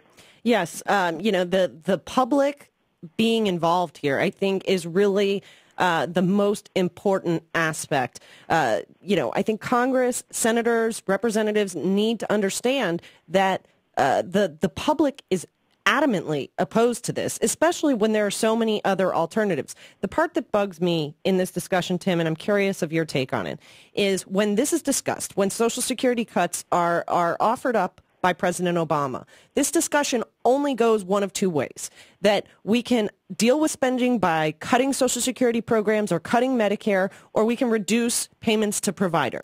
But there's never any discussion of, removing the FICA cap, or as progressive Democrats have been fighting a long time, including a public option, including single payer. How do we get those aspects into this discussion? How do we make them equal options? Well, first of all, as you said, we need to underscore that we do not have a crisis here. There's no deficit crisis regards to Social Security. It doesn't contribute at all to the debt. This is a false debate. It's the debate that we're watching playing out in Europe right now. We don't need to be talking about austerity. We need to be talking about prosperity. As you just said, we can't cut our way out of this. The entitlement programs, or the earned benefits, as we'd like to refer to it as, are those things that are sacred, and people have earned those. They need not be under attack. What we need is a revenue stream. We need a stimulus program, and we need a revenue stream. We need to redirect military spending away from the Pentagon. We've got to stop the Pentagon waste. We have to audit the Pentagon. We can't be spending $1 million per year per soldier in Afghanistan. Start there. Then we need a revenue stream, and we start as PDA, Progressive Democrats of America, and working with National Nurses United and the Robin Hood Coalition to talk about what's known as the Tobin tax, or the financial transaction tax, or better known as the Robin Hood tax, a small tax on those transactions of speculative trading that's going on in Wall Street. There's a $350 billion revenue stream there each year if we were to go there. Or a carbon tax. When the Democrats talked about cap and trade, we talked about a carbon tax. So if you combine a carbon tax with a speculation, or as we call it, the Robin Hood tax, there's the revenue stream we need. That money then can be protect these programs, and more importantly, be directed to where we need to be going right now. We need to be talking about jobs, jobs, jobs. We need to stimulate this economy and move. We need to stop bailing out Wall Street and get back to Main Street. So there are very simple steps we can take. Congressman Keith Ellison will reintroduce the Robin Hood tax on April 17th when we'll be visiting district offices. That's something people listening today can do. Sometimes in these morning programs, it's frustrating to figure out what your role can be. But Progressive Democrats of America is an avenue in which you can operate with those in your own community, or you could get on the phone and be part of a virtual community. We organize by issues every month, and people can be part of this effort. We're part of a larger social movement, as I said. We're part of a movement that understands clearly that until we elect a governing progressive Democratic majority, we're not going to get out of this mess. Well said, Tim. We're speaking with Tim Carpenter of Progressive Democrats of America, and you just embodied something that has been a big issue of mine for quite some time. As progressives, as Democrats, as liberals, whatever terminology somebody wants to use, I often see that, you have those who are adamant about addressing the environment, adamant about addressing jobs, adamant about protecting the social safety net. And sometimes those groups have a hard time meeting in the middle. My argument is that we're progressives. We're smart. We can walk and chew gum at the same time. It seems to me like PDA has made a great centralized location to work on all of those issues at once. Am I correct in that assessment? Well, we'd like to believe that we offer a piece for that. As I said, what's unique about PDA, when you listen this morning, what's different than Progressive Democrats of America, than DFA or Move On, online organizing is very important. We need to sign those petitions, and we need to do that online work. But until we turn off our computers and get out and organize ourselves and build our larger movement, we need political muscle as progressives to move this country. And the best way in doing that, we believe, as we said, is inside, outside. We need an electoral strategy. Until we get public financing, until we overturn Citizens United, until we get the $7 billion that was spent on this last election cycle out, we have to unify as progressives and understand that our fight, as you just articulated, is all of our fight, whether it be on stopping the tar sands, whether it be getting out of Afghanistan, whether it be overturning Citizens United. As progressives, these issues unite us, and that's the umbrella in which PDA operates. So some activists in their community work on one specific issue, others on another, but we're all united as progressive Democrats. Until, as I said, we elect a progressive governing majority, we're not going to get anywhere. So we have two options. One, we throw up our hands and become very cynical and go to the sidelines and allow this to continue, or for others it may be a third party, and I'm not going to disparage on third parties, but I disagree on that as an electoral strategy. The fight right now is inside the Democratic Party. Jim Hightower articulated very early on, we don't need to talk about a third party until we have a second party. So we have to unite as progressive Democrats inside this party and get it back to the FDR vision and get back to where this party, in the eyes of those who led us, whether it be Paul Wellstone or Bobby Kennedy, Eugene McCarthy, George McGovern, Bella Abzug, Shirley Chisholm. There's a rich history inside this party. That's where we believe the fight is.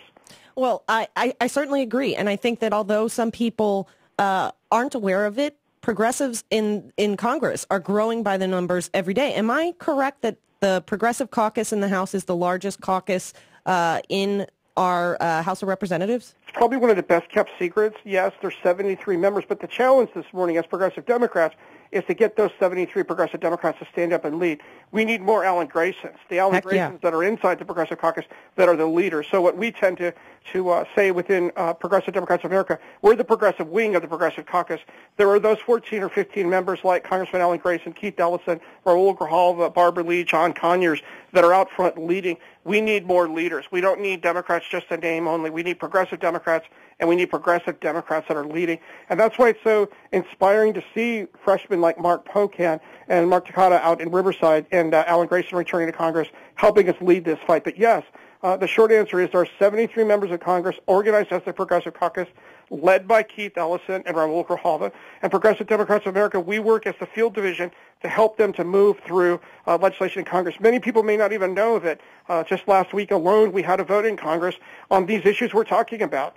84 Democrats stood up and voted for the Robin Hood tax, voted for the carbon tax, what we call the working budget, so that we don't cut Social Security and move forward. So there are members of Congress that are leading this fight, and it's our responsibility to be out front to help them to build the field team, as I said, to be the wind to their back.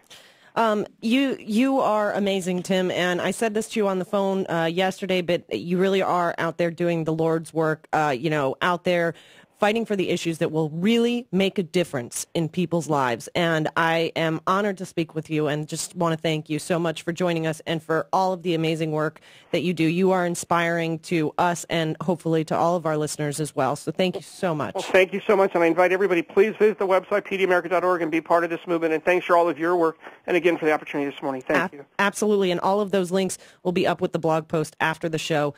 Support Progressive Democrats of America and all of their members in the House. Tim Carpenter. We will be right back with more Alan Grayson. Lee Camp still coming up later in the show, so don't go anywhere. You're listening to Talking Left with me, Danielle and Shano, and we will be right back.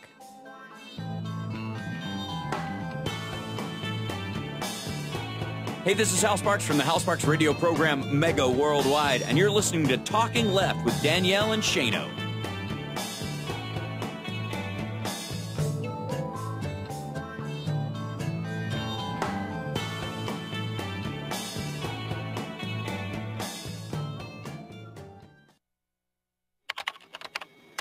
My name is Joe Thompson. I'm 29 years old and I have a career that I love as a systems analyst. Career. It still sounds cool to say that word. I never could have gotten on his path without a college degree. And if the college me were here, he'd tell you. I never would have gotten to college without Big Brothers Big Sisters.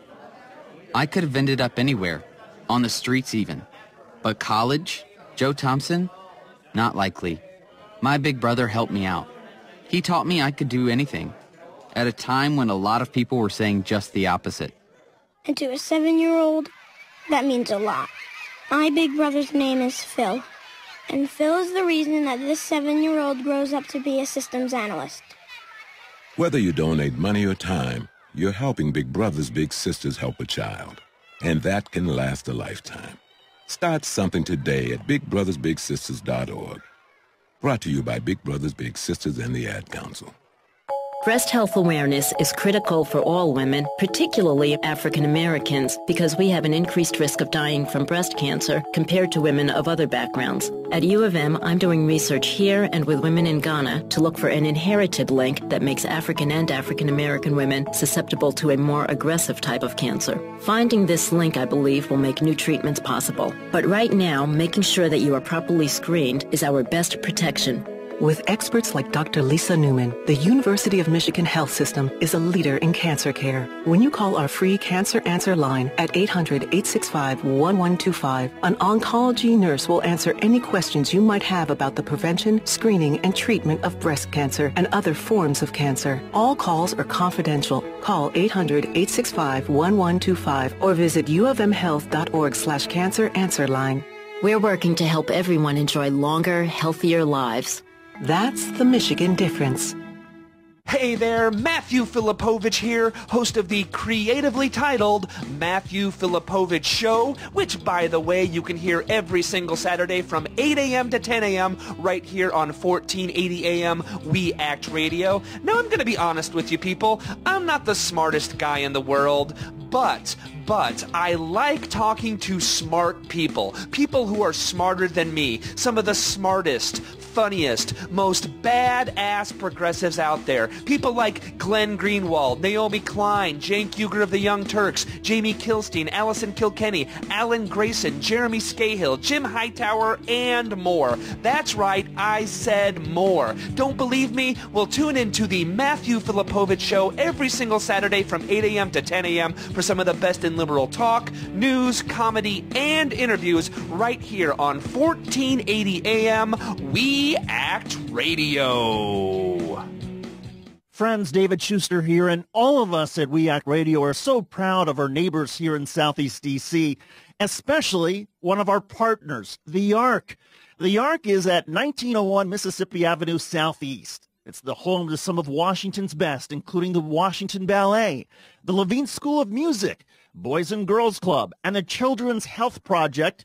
All provide a number of programs and services within the very same facility.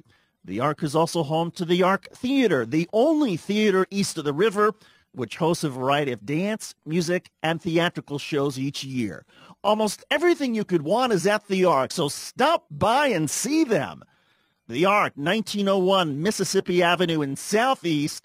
For more information, visit the Arc's website, www.thearcdc.org, or call 202-889-5901. The Arc, part of Southeast D.C.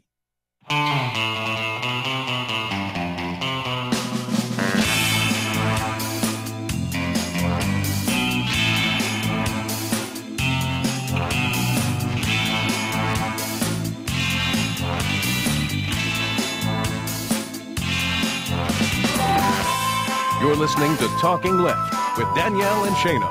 Yes, you are. Welcome back. And major thanks to Tim Carpenter of Progressive Democrats of America. He is somebody we have followed for a long time, and it was great getting to speak with him.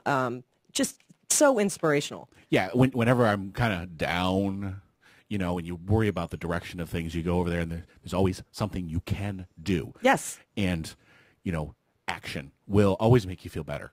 Another great group to get involved with, Democracy for America, yes, who happens to be having a competition right now.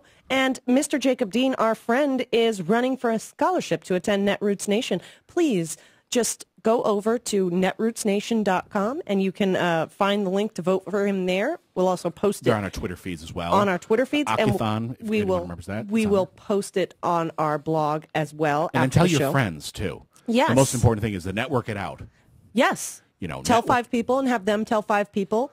Nobody deserves this as much as Jacob Dean. Anybody well, we don't know everyone who's applied, but we know that he dang well does. Yes. He is about the nicest person I've ever met in my entire life. Yes. Certainly And nicer. speaking of somebody, whenever you're feeling down about the direction of things, you talk to Jacob Dean, you always feel better. Yes. Because he's always positive and always acting. He's an activist. He's certainly nicer than either of us. Oh, well, that's not hard to be nicer. It's hard to be nicer than you, not so hard to be nicer than me. But we have some nice listeners. Yes, we do. One of them, in fact, is, John Corrigan of Astoria, Oregon. John is apparently very well informed, and we appreciate his help. He is explaining the McCarren Ferguson Act, Which the we one should probably recap again. We were talking about earlier in our Trustbusters segment. Health insurance companies are essentially exempt from antitrust laws. Federal ones. And John correctly points out, and very helpfully, thank you, John, that only one other organization, one other industry has this unique exemption. Major League Baseball. What if there's steroids in insurance? I'm sorry. Well, I'm going to go out on a limb and say yes. Where medically necessary. Yes. Yes, but John sent a really awesome email. But it is true that exemption still is that they tried to overturn it. Yes, they tried the to Affordable Care Act. The act was originally passed in 1943 by FDR as a temporary exemption. However, Truman signed it into law permanently. The original Obamacare law in the House had that exemption removed. Yeah. However, Representative Peter DeFazio was the driving force behind the House bill's removal. So they knew it was a problem. Yeah. And it's still a problem. Obviously. It's just, I really appreciate the email from John Corrigan. Thanks for listening, John, and thanks for the helpful information. We have such smart listeners. Yeah. And considering who we have come up, we may want to go to break a little bit earlier. Yes, we will. But in the meantime, go and check out pdamerica.org. Follow PD America on Twitter and go vote for Jacob Dean. We're going to go ahead and run to a break.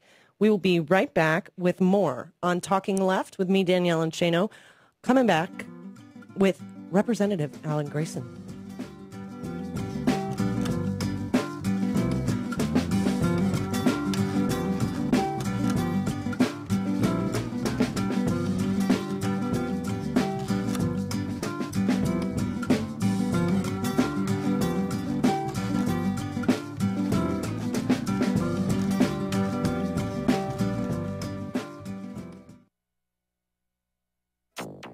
It's Thursday, April 4, 2013. Incredible, and that is oil. Disturbing updates on the Exxon tar sands oil pipeline spill in Arkansas. 400 millimeters of water fell in only 2 hours. Tsunami of rain in Argentina. China cheating on fish catches. Golf in the Arctic.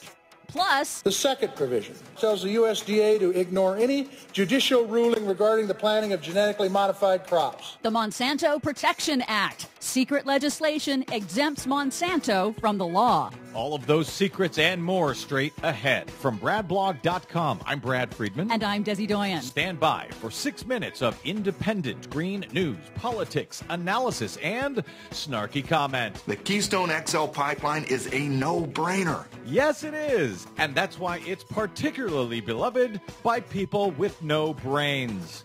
This is your Green News Report.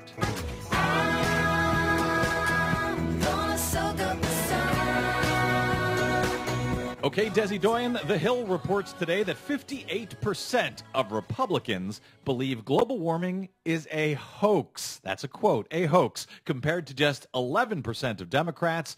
That's from a new PPP poll this week, and a separate Pew Research poll finds that 44% of Republicans believe there is solid evidence of global warming. That compared to 87% of Democrats. And one more interesting point here. While 58% of Republicans believe global warming is a hoax, 61% of Romney voters believe it's a hoax. Not at all surprised. Geniuses all. It's a shame they're being lied to by right-wing media. What do you have for us today? Well, some good news. The government will be funded for another 6 months. But the bad news... Buried deep within the pages of that bill is a controversial piece of legislation that would keep the federal government from banning the sale of genetically modified foods. Now, strictly speaking, Jake Tapper is mostly right. What critics are calling the Monsanto Protection Act is a provision secretly stuck into legislation to fund the government through September by some anonymous person in the House. The writer says that even if a judge temporarily halts the planting or sale of genetically modified foods,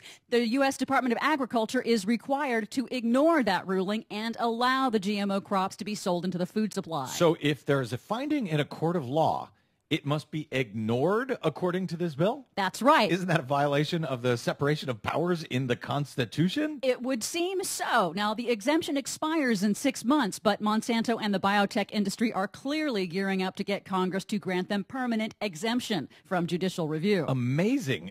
Do you know of anything else that is allowed judicial exemption? No, I don't. Incredible. And hopefully won't hold up in the Supreme Court, frankly. Also in food, a new study of industrial overfishing concludes that Chinese fleets off the coast of Africa are lying about their total fish catch to the United Nations, reporting only 9% of their total catch, defying catch limits that are intended to protect important fisheries from total collapse. Reporting only 9%? That's right. Good Lord. In Argentina, 50% of the city is completely underwater. Thousands have been evacuated in Buenos Aires after record rain unleashed deadly flash flooding, killing at least 54 people. Officials said, quote, a tsunami of rain, a deluge without historical precedents, dropped 1.5 feet of rain in just 2 hours. Climate scientists have predicted for years that global warming will lead to a trend of more frequent and intense extreme weather events around the world. Yeah, but 58% of Republicans tell me that's a hoax, so I'm going to ignore it. Here in the U.S., an update on the Exxon pipeline spill in Mayflower, Arkansas. Exxon now estimates the spill at 150 to 200,000 gallons, double the previous estimate. Inside Climate News, on the ground in Arkansas, reports that, like the BP oil disaster in the Gulf, Exxon is now in charge of running the oil spill response, not federal or state officials.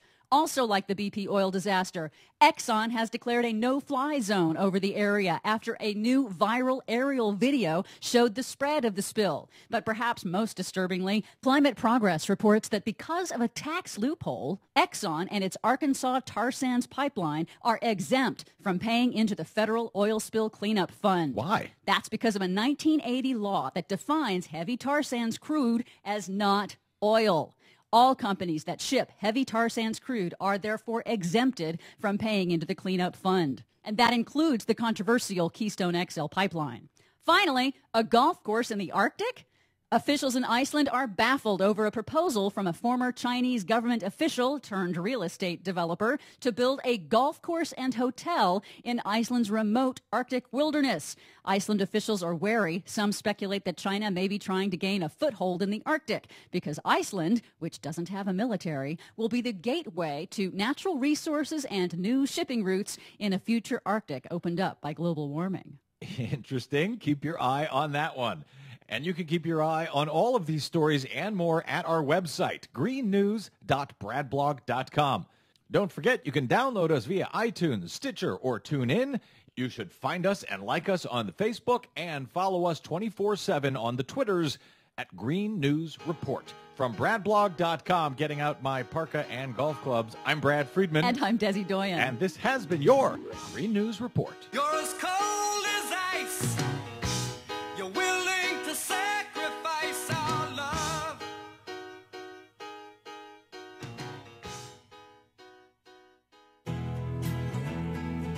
You may be hearing about people having trouble making mortgage payments and risking losing their homes. Many of them just aren't aware of the options that can prevent foreclosure. There are many options available to homeowners, such as repayment and forbearance plans, loan modifications, and even refinancing. Where does someone go for help? They should talk directly with their lender or a qualified HUD-approved counseling agency. Both can provide helpful information without charging a fee. According to PMI Mortgage Insurance Company, it's not a good idea to pay for services that you can get for free from a lender or a qualified nonprofit counseling agency. To learn more, visit homesafepmi.com or call HUD at 1-800-569-4287 for a counseling agency near you. That's 1-800-569-4287. This message is brought to you by PMI, supporting sustainable home ownership that strengthens communities. Say you want to go to college. Yay! A Big Ten college. But you don't want to feel like part of the, well, you know. Is there an answer for you? Of course. Indiana University East. Go Red Wolves! Indiana University East. You'll get the quality of a Big Ten education in a small college setting. IU East offers more than 50 fields of study, from accounting to political science, taught by internationally recognized faculty with an average of 18 students per class. So it's not, student number 95A-6273, please report to. It's more like, hey, John, welcome to class. Best of all, you'll graduate with one of the most respected degrees anywhere, a degree from IU. Don't wait. Go to iue.edu or call 800-959-EAST to arrange a visit to Indiana University East. IU. Focused on you.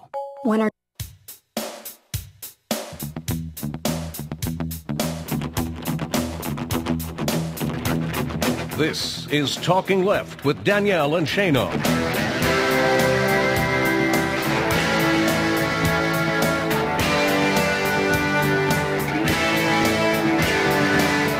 Welcome back to Talking Left with me, Danielle and Shano. Joining us now is the one and only Congressman with guts, Alan Grayson, representative from Florida's 8th District, and somebody we need a few hundred more like in Congress. Thank you so much for joining us today, Congressman. Thank you. With an introduction like that, you couldn't keep me away. Oh, please. I could have gone much more over the top because we constantly follow you. We are former Florida natives, and the work you've done and you are doing is simply monumental. The big issue, of course, on the table right now, the president just put forth his budget and again changed CPI and cuts to Medicare. Why is he continuing to negotiate with Republicans? Well, it's a pretty one-sided negotiation because the Republicans have offered nothing, literally nothing, in return. But the negotiation is premised upon this idea that there's some kind of moral equivalence between the idea that the rich should pay their fair share and the idea that the poor should be left in the gutter. I don't see it that way. If we cut Social Security, we cut Medicare, we're hurting old people, we're hurting poor people, we're hurting sick people, and all we've ever asked for is simply that the millionaires and the billionaires and the multinational corporations pay something reasonable, something that the average middle-class person pays in this country. Not Mitt Romney rates, but real rates of taxation. Right. And aren't there better ways to, both of these programs are much better off than Republicans would like us to believe. But aren't there better ways to shore them up for the foreseeable future than just asking the poor to bear the brunt of these cuts, like raising the FICA cap or eliminating it entirely?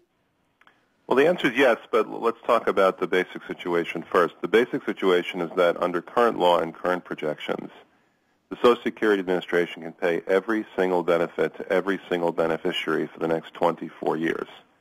That's a long time. I'm 55 years old. I'm not sure that I'm going to really be benefiting from the Social Security system beyond the age of 79.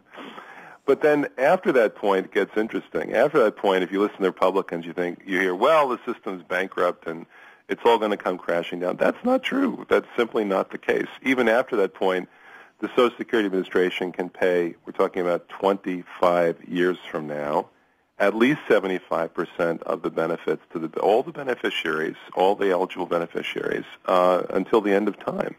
And something and that's doing nothing. And that's also making a very strange assumption, which is that nothing's ever going to change between now and 25 years from now. You know, that's one of the strangest things of all, that people make these projections as if they're somehow valid. The Chinese have a saying about this. The Chinese saying is, no tree ever grows all the way to the sky.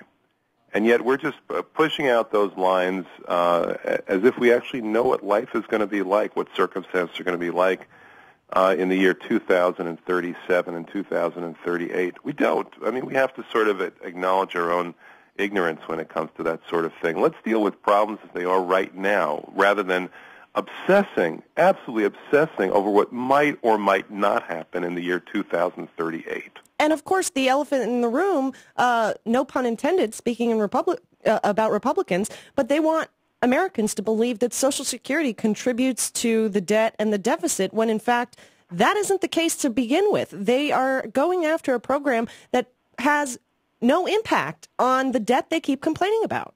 Well, actually, it generates the surpluses that actually ameliorate the debt that they keep complaining about. The Social Security system has run a surplus every single year since it was founded in the 1930s.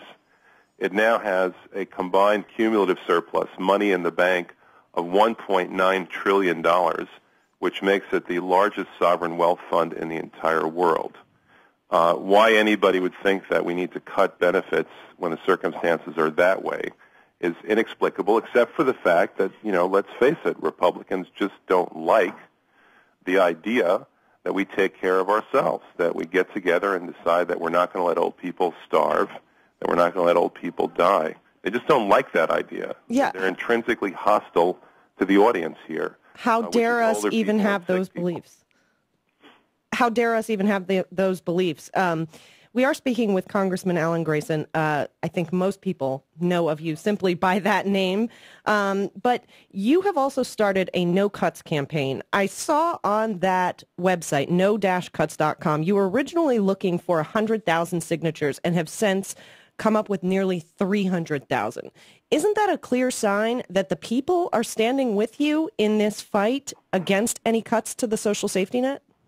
Yes, but what's happened with the White House is sort of an act of self-deception. If you ask people just point blank, are you in favor of Social Security or Medicare cuts, the answer is overwhelmingly no. No, no, to the tune of well over 70%. If you sort of game the question, and you say to people, are you in favor of Social Security cuts and Medicare cuts if the country needs that in order to reduce the deficit or the debt? The answer is still overwhelmingly no, to the tune of almost 70%. Even that kind of question gets that kind of answer. But what's happened with the White House and their polling operation is that they've asked the wrong question. They've asked people, do you want a balanced approach to reducing the debt, without explaining that the balanced approach in their minds means cutting Social Security and Medicare benefits. And there, you know, you ask people, do you want a balanced? No, I want an unbalanced approach. No, of course people are not going to say that. That seems like an odd thing to say. So the fact that they come up with majorities that say that they want a balanced approach to reducing the deficit of the debt, to them implies that they should cut Social Security and Medicare benefits, when of course that's overwhelmingly unpopular, as the president is about to find out. You know, he's my president. I voted for him twice. He's the head of my party. I don't take any pleasure in saying this, but the president is about to find out just how unpopular this idea really is. Yeah, that term, balanced approach, it almost sounds like a Frank Luntzism, like taking something really bad and wrapping it up with a bow to make people appreciate it. I'm waiting. I mean, the same person who came up with job creators almost certainly came up with a balanced approach, but the problem with that is that the president is buying into that, because the president gives a lot of credence to his polling operation and isn't able to, in this occasion, exercise the necessary independent political judgment. Well, and on that note, it seems like a lot of Democrats have not only bought into that balanced approach about Social Security and Medicare, but this overall idea of Republican austerity, and that the debt and the deficit have become so enormous that imposing this austerity is not just acceptable, but necessary. I can't understand why Democrats have bought into this Republican idea. You being obviously closer to the discussion, what is your take on that? Why are they buying into the idea of spending cuts at all? Well, it's first of all, it's Hoover economics. When the United States plunged into the Great Depression in 1929, the first thing that the Republican president and the Republican Congress did was to balance the budget. And in doing so, they actually ushered in the Great Depression.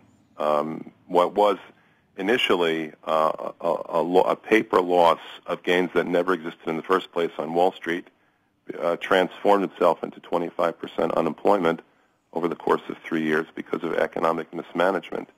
There's only two ways out of a recession, and we're still in a recession. As long as unemployment is anything above 5%, we're still in a recession, no matter what they may call it.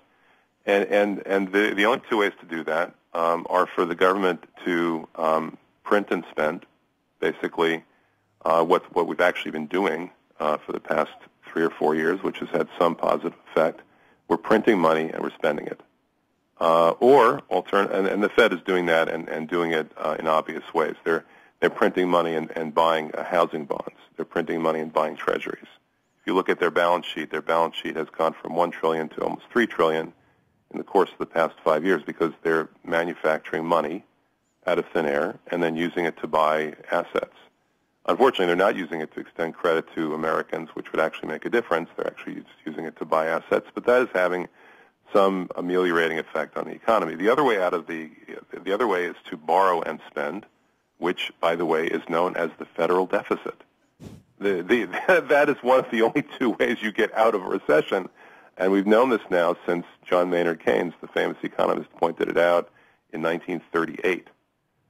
So there is no other solution to the problem. Now you may say, well, okay, then let's go ahead and let's print and spend instead of borrowing and spending. Well, think about that for a minute. That leaves the possibility of massive inflation. Maybe not immediately, but somewhere down the road. We have 3 times the money supply that we did 5 years ago. If you go by the Fed's balance sheet, the Federal Reserve's balance sheet, that can't help but cheapen the value of the dollar over time. Is that really what people want instead of borrowing and spending, which at least means, you're paying it back eventually? And why not borrow and spend? I mean, the interest rates that the government is paying right now, the cost of borrowing for the government is the lowest it's ever been in history. Last year, the 10-year Treasury bond rate reached its lowest point in history. The previous record was 47 years earlier. And now the government can borrow, as of yesterday, for 1.8% over 10 years. That means that if the government does that, that means that the government can literally borrow $500 billion, put everyone back to work, and pay a grand total of 18% interest on that over 10 years. And someone tell me why that's not what we're doing. That's what we ought to be doing. That's what actually gets this economy working again. But instead, what we hear is this endless nattering from the other side about debt deficit, deficit, and our side says nothing. Nobody even takes a stab at explaining the basics of macroeconomics that have been well known and well understood now for 3/4 of a century. And that's why we end up losing, because you can't beat something with nothing, even if something is totally wrong. Well, you certainly said it, but hopefully we soon have lots more Congress members like you. I know the Progressive Caucus is growing with every election, and hopefully soon we have more people that just speak common sense and really fight for the American public like you do. I know people need to go sign up for your newsletter, add their name to the No Cuts campaign website. What can people... No-cuts.com. Yes. No-cuts.com. A simple pledge that says that you're against any and every benefit cut in Social Security and Medicare. Can we eliminate fraud in the systems? Of course. Can we make the systems more efficient? Of course. Can we cut what we pay to some of the overpaid providers? Of course. But when it comes to benefits, we've made a promise, and we should keep it. We're not really talking about entitlement reform. We're talking about promise reform. We're talking about breaking promises that we've made. We tell people, go ahead, pay into the system for 40 years, your entire adult life, and then when it's your turn, to hell with you. Yeah. And that's just wrong. Nobody says it quite like you, Congressman, and I adore you for it. Is there anywhere coming up soon that people could come out and support this campaign, meet you, and just show you their support for you and for all of the fine work that you're doing? People should sign up for our newsletter and find out. The website is the modestly named congressmanwithguts.com. You can go to that website. You can make a contribution. You can sign up for emails, and I'll keep people apprised. I think the way this is heading, we're going to have a rally. Yep. And it's probably going to have to be a rally either in Washington, D.C. or all around the country. Well, because people are understandably upset about the fact that their benefits are being stolen from them for no good reason. I could not have said it better myself. Congressman Alan Grayson, thank you so much for taking time with us today and for all of the work you do to actually fight for the American people. Thank you, too. It's a pleasure and an honor. Thank you so much. Congressman Alan Grayson, congressmanwithguts.com, no-cuts.com, and there's a hashtag, no cuts, on Twitter that you can also show your support. So definitely get active. Between those two last guests, if you're not fired up, I don't know what to tell you because we are honored to speak with them. And wow, Congressman Alan Grayson. So we have got lots more in store for today's show. Don't go anywhere. You're listening to Talking Left with me, Danielle and Shano, and we will be right back. Still have Lee Camp coming up next. And in the meantime, congressmanwithguts.com, no-cuts.com. All of those links, as always, will be up with today's blog post at talkingleft.com, which you could go over there and join the chat if you're listening on We Act Radio, talkingleft.com. Thanks so much to Alan Grayson. We will be right back.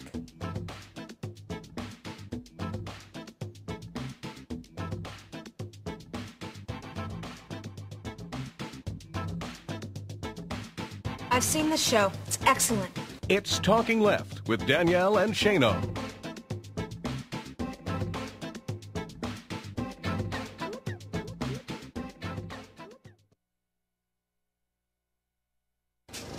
We got no plans at all. Evil man's always transcending.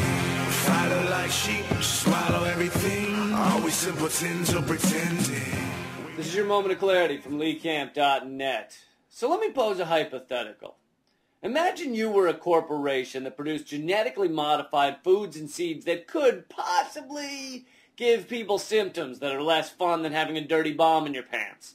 And as this corporation, you want two things. One is to stop any testing of your products, and then if someone does prove that they're harmful, you don't want it to interfere with your quarterly profits, because your goal at the end of the day, in the middle of the day, in the beginning of the day, is to make a load of money. You are not to care about whether people get sick or die or want their sister to still be alive, etc., etc. Not your problem. Every meeting you take, every decision you make, you just keep thinking, load of money, load of money, load of money, load of money. Some people clear their mind by thinking of the sound of one hand clapping. You clear your mind by thinking of the sound of a load of money falling on top of your enemies or a farmer who's suing you.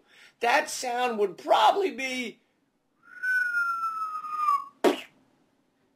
if I had to guess. Your first step in making sure you achieve your dreams is to get someone you're friends with on the Supreme Court. You know, someone who, used to be your lawyer. Someone like Clarence Thomas, former lawyer for Monsanto. And make sure this friend doesn't recuse himself due to conflict of interest. I mean, what's the point of judging a wet t-shirt contest if you're afraid of some Am I right? The next step is to make sure one of your friends is in charge of overseeing the regulations that govern your products. Perhaps even someone that used to be, I don't know, your vice president and chief lobbyist, someone like Michael Taylor. And you're probably thinking, wait a second, Obama's not going to put Monsanto in charge of regulating Monsanto. But you're so wrong. That's exactly what he's going to do. Keep in mind, Mr. President put Goldman Sachs in charge of the economy they had just burnt down, Social Security haters in charge of Social Security, war lovers in charge of ending the war, torture fetishists in charge of ending torture, and Jerry Sandusky in charge of Child Protective Services. I might have made up that last one, but I think it's only because Sandusky wasn't available at the time. So of course Obama would put the Monsanto guy in as deputy commissioner for foods at the Food and Drug Administration. I mean, Michael Taylor takes a load of Dramamine just to deal with the motion sickness related to sprinting around the revolving door between Monsanto and the FDA. He's like Superman changing in the phone booth, but instead of putting on a cape, Taylor gives the American people death and disease in the shape of tomatoes with salmon genes. So, I'm glad there aren't many phone booths left. Now the final piece of the puzzle, just in case a court accidentally tells you they need to test your GMO seeds or plants more thoroughly, just in case some kind of regulation slips through, just in case the FDA accidentally does their job. You need Congress to write up something saying you don't have to abide by any laws or regulation. Hell, why don't you just write it up yourself and then Congress can pass it without even glancing at it? Hypothetically, that provision was termed the Monsanto Protection Act, and it was slipped into a bill and passed by Congress last week. Obama then dutifully signed it. The best part of this act says that even if a GMO is found to scientifically cause harm to consumers, the court still cannot stop Monsanto from selling it. So hypothetically, hypothetically, these suckers own all three branches of government, and they even got the president to sign a law saying no one can declare their deadly against the law? How is that legal? Imagine if they did that with other products. Imagine if it was found that the new Barbie dolls explode when touched, sending little girls rocketing into outer space, and yet the courts could not stop Mattel from selling the product. I mean, Monsanto is the company behind Agent Orange, the incredibly toxic chemical used in Vietnam. With this new Monsanto Protection Act, maybe they can start selling it for people to sprinkle on top of their food. You know, because the one thing that I've found missing from my favorite New York pizza is birth defects. That's been your moment of clarity. These things aren't permanent if enough people stand up and scream about it. The Monsanto Protection Act only lasts 6 months before they have to find another way around the law. So learn more about it at the links in the description and tell your friends. Also, I've started blogging daily at my website as well as posting my videos. So check out leecamp.net every day. Thanks a lot. Keep fighting. No plans at all. Evil man's always transcending. Fighter like sheep, swallow everything. Always simpletons or pretending.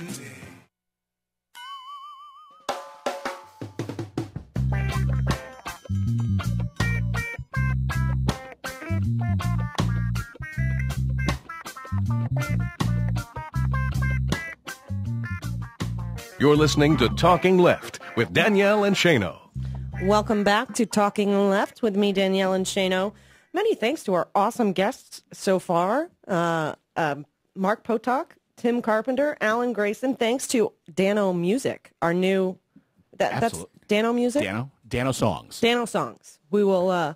that's the new link right up at the top of Talking Left, and it's right on the front page. Below, but it's prominent. You will see it there. Yes. If you're a podcaster, grab some of the music. If you're on a radio station, sure. Just read through the credits. I would say support him. He's not asking for much. No.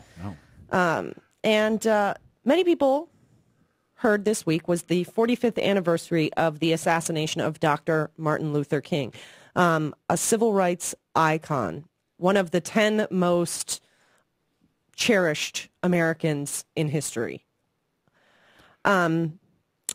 Several events were held in his honor this week, and two I thought were particularly worth mentioning.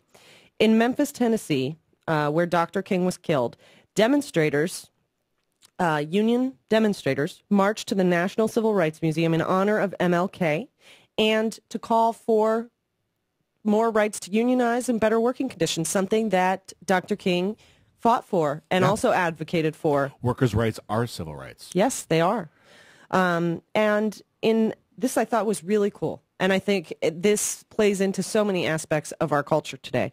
The King Center in Atlanta, Georgia, which is Dr. King's hometown, launched a campaign called the 50 Days of Nonviolence. Nice. Many people know Dr. King was an advocate for nonviolent disobedience, just fighting against the power that opposed civil rights, but doing so without violence. Fighting with presence rather than fists. And intellect and prayer and unionization, and not in the labor sense, but in the coming together. As a community. Yes. The movement is aimed at youth violence in the area and around the country. 50 days of nonviolence. And they commemorated it with a labor union-led rally celebrating the life of Dr. Martin Luther King. Many of his children were there speaking to union organizers and union participants. And it just it really made me think of the civil rights battle going on in our country today, which is the fight for LGBT equality and the ongoing fight for racial equality. Yes, which never has reached full equality, and what gains have been made are being battled against. Yeah. In voting rights and affirmative action, there was a new case that's going to the Supreme Court. Wasn't reported on a lot in Michigan, even though the Texas case hasn't been there yet. You know, the GOP platform, look at it. They're against affirmative action. They're against Voting Rights Act. It makes you really stop and think. 45 years since this man fought so passionately just for equality. And he didn't just, so many people think he just fought for the rights of African Americans. He fought for everybody, and he was a big advocate of helping the poor. Right. Finding jobs, finding education for people who needed it. And it just really makes me question, 45 years after he was killed, has his dream become a reality? And I think that answer would vary greatly depending on who you asked. Yeah.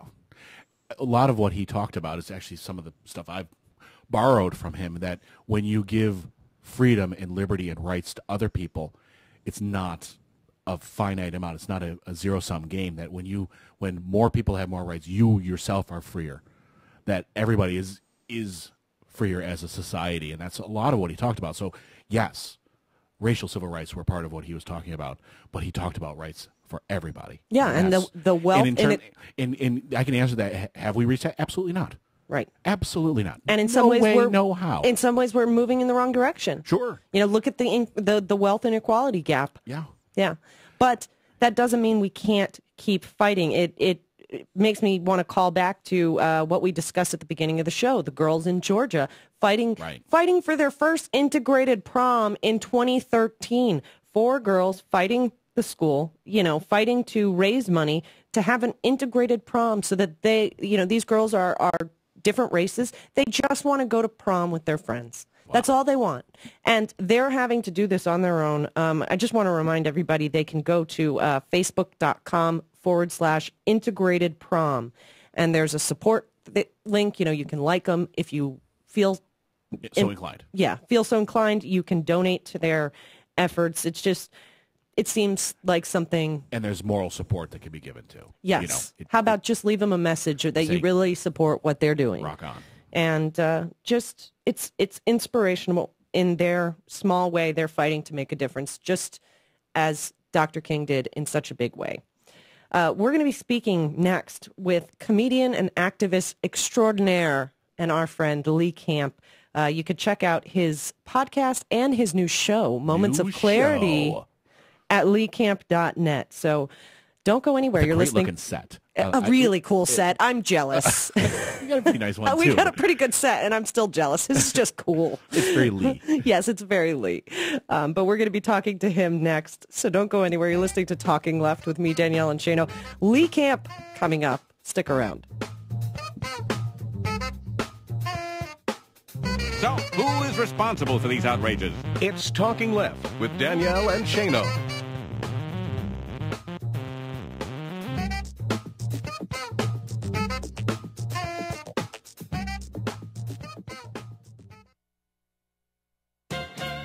What fun! The latest political game sweeping the nation is called Pee on the Poor. Republican lawmakers in some 30 states, including Florida, Georgia, Indiana, and, of course, Texas, are competing to be national champions of this extreme right-wing sport. Being poor used to be considered its own punishment, but in a rush to pander to their fringiest anti-government constituencies, GOP governors and legislators are trying to add state harassment and humiliation to the burden of people in poverty. Bellowing such bellicose words as moochers and takers at their targets, these politicians want to force welfare recipients to submit to drug tests before getting any financial aid. Curiously, corporations, which enjoy millions more in welfare payments than the poor, are not included in any of the Republican pee-in-the-cup proposals. Curiouser yet, the Republican pushers of this overbearing state intrusion piously pose as small government conservatives. It turns out, though, that they're not very skilled gamers. Florida took an early lead in the right-wing competition, but its drug test mandate cost taxpayers more than it saved because so few welfare recipients tested positive. A federal appeals court recently suspended the Sunshine State's DARK law, pointedly noting that there's no evidence that, quote, simply because an applicant for welfare benefits is having financial problems, he is also drug addicted. Then, an Indiana legislator made a run, but he was tripped up when Democrats passed an amendment requiring drug testing for state lawmakers as well as the poor. The sad sack Republican had to pull his bill, but he huffily claimed that he would, quote, be happy to take the test. This is Jim Hightower saying, yeah, but what about an IQ test? This gaming of the poor is not merely mean-spirited, it's just plain mean. If you like these feisty pops of populism that Hightower zings out on the airwaves, check out the Hightower Lowdown. Jim's monthly newsletter provides the in-depth lowdown on what the greed heads of Wall Street and the boneheads of Washington are doing to us behind the scenes. With Hightower's saucy Texas humor and truth-telling populist perspective, the lowdown literally can lift you up. And get this, you can have the lowdown delivered to your mailbox or email each month for only $15 a year. Yes, 12 issues, only $15. Check it out, hightowerlowdown.org. You're listening to WIN, Workers Independent News, a production of Diversified Media Enterprises. I'm Doug Cunningham. The union does not condone cheating by anyone. If it's our member, we don't condone it. Our profession should have high standards, and we do have high standards. And in fact, 99.99% of our educators were never even touched in Atlanta or named in a report. Georgia Federation of Teachers President Verdelia Turner talking about the arrests of 35 Atlanta public school educators in a test cheating scandal. Turner says the union blew the whistle on test cheating back in 2005, but was ignored. In Atlanta in particular, our voices were not heard, and we were ignored. Turner says not enough emphasis is placed on learning and teaching in our schools, while too much emphasis is placed on standardized tests. And Turner says when teachers have a voice in the classroom through their unions, public education results are often better. 45 years after Dr. Martin Luther King Jr. gave his life fighting for the union rights of Memphis sanitation workers, those workers are once again fighting for their jobs against a privatization effort. Chad Johnson is executive director of AFSCME Local 1733 in Memphis. He says privatization will hurt public services and hurt these workers.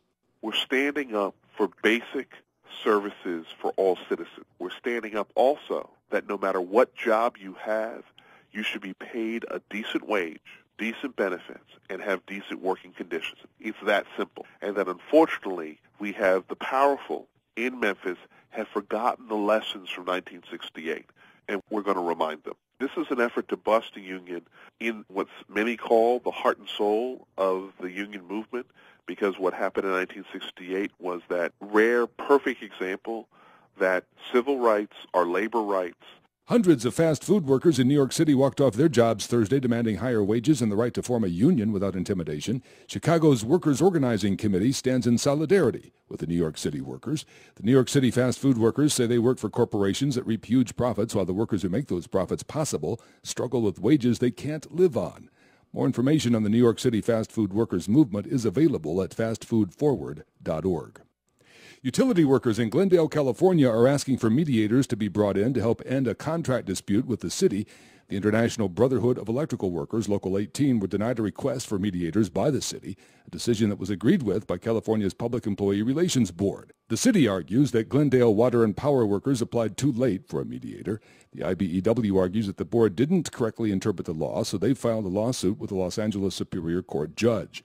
Negotiations broke down over the city's final contract proposal, which would have workers take a pay cut of 1.75% if they choose not to pay more for retirement benefits. You've been listening to WIN, Workers Independent News. For more information, visit laborradio.org. Today in school, I learned a lot. In chemistry, I learned that no one likes me. In biology, I learned that I'm fat and stupid. In English, I learned that I'm disgusting. And in gym, I learned that I'm pathetic and a joke. The only thing I didn't learn in school today is why no one ever helps. Kids witness bullying every day. They want to help, but they don't know how. Teach them how to stop bullying and be more than a bystander at stopbullying.gov. A message from the Ad Council.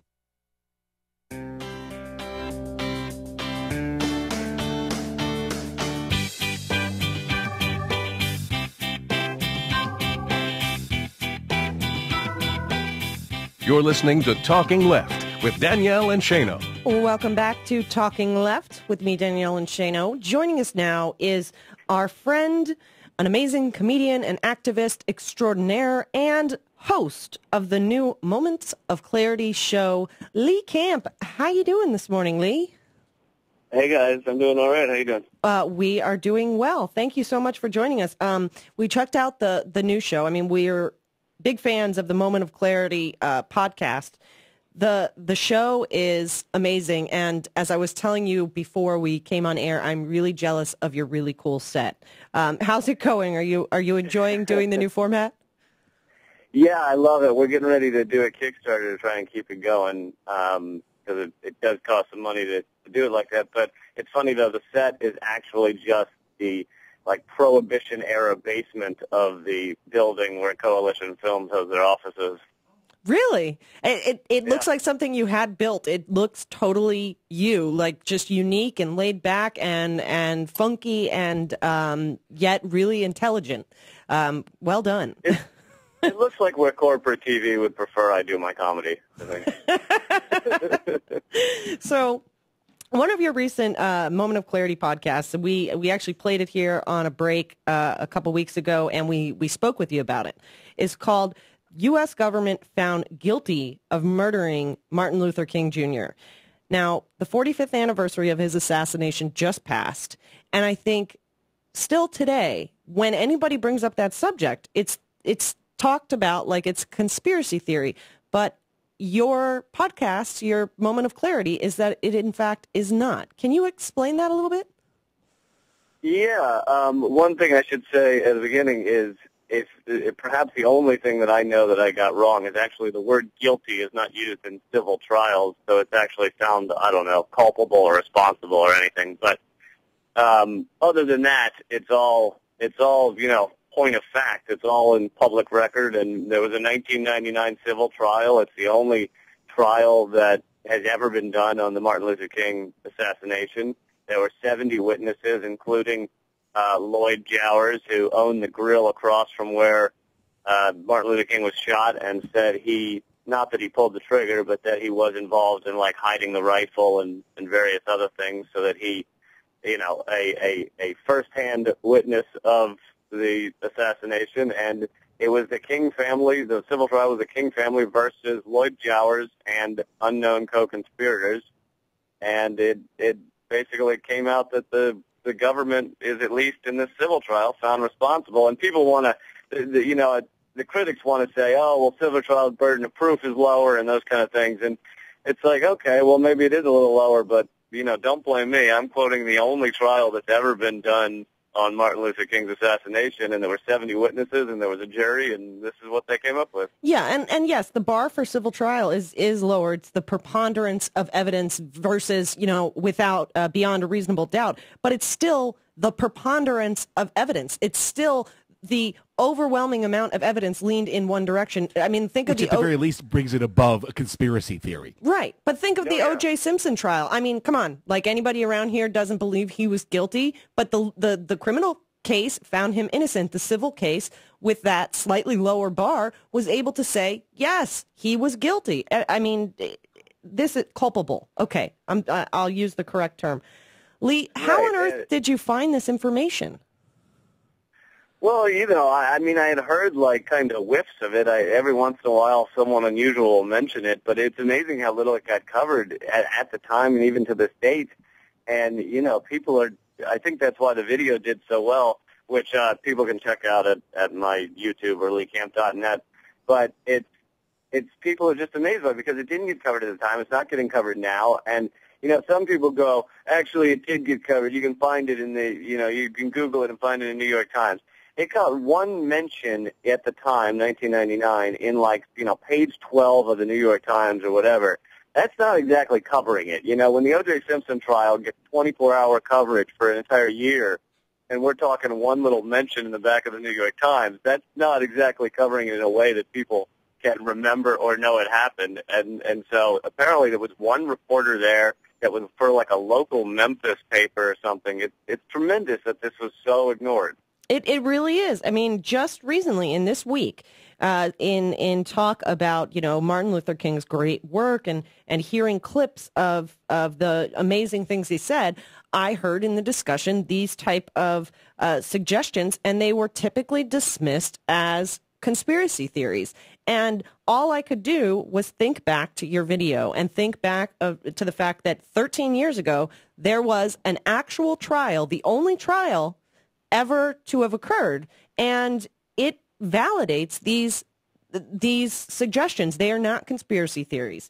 Yeah, and the other thing I think most people don't know is that James Earl Ray, the only time he ever confessed to the killing was immediately after being arrested. He was told the only way he'll get a trial is if he signs his confession.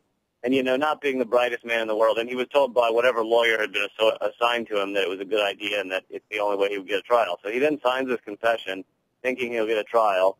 The moment they tell him, never mind, you're never getting a trial, he then recanted his confession and said he didn't kill Martin Luther King till his dying day.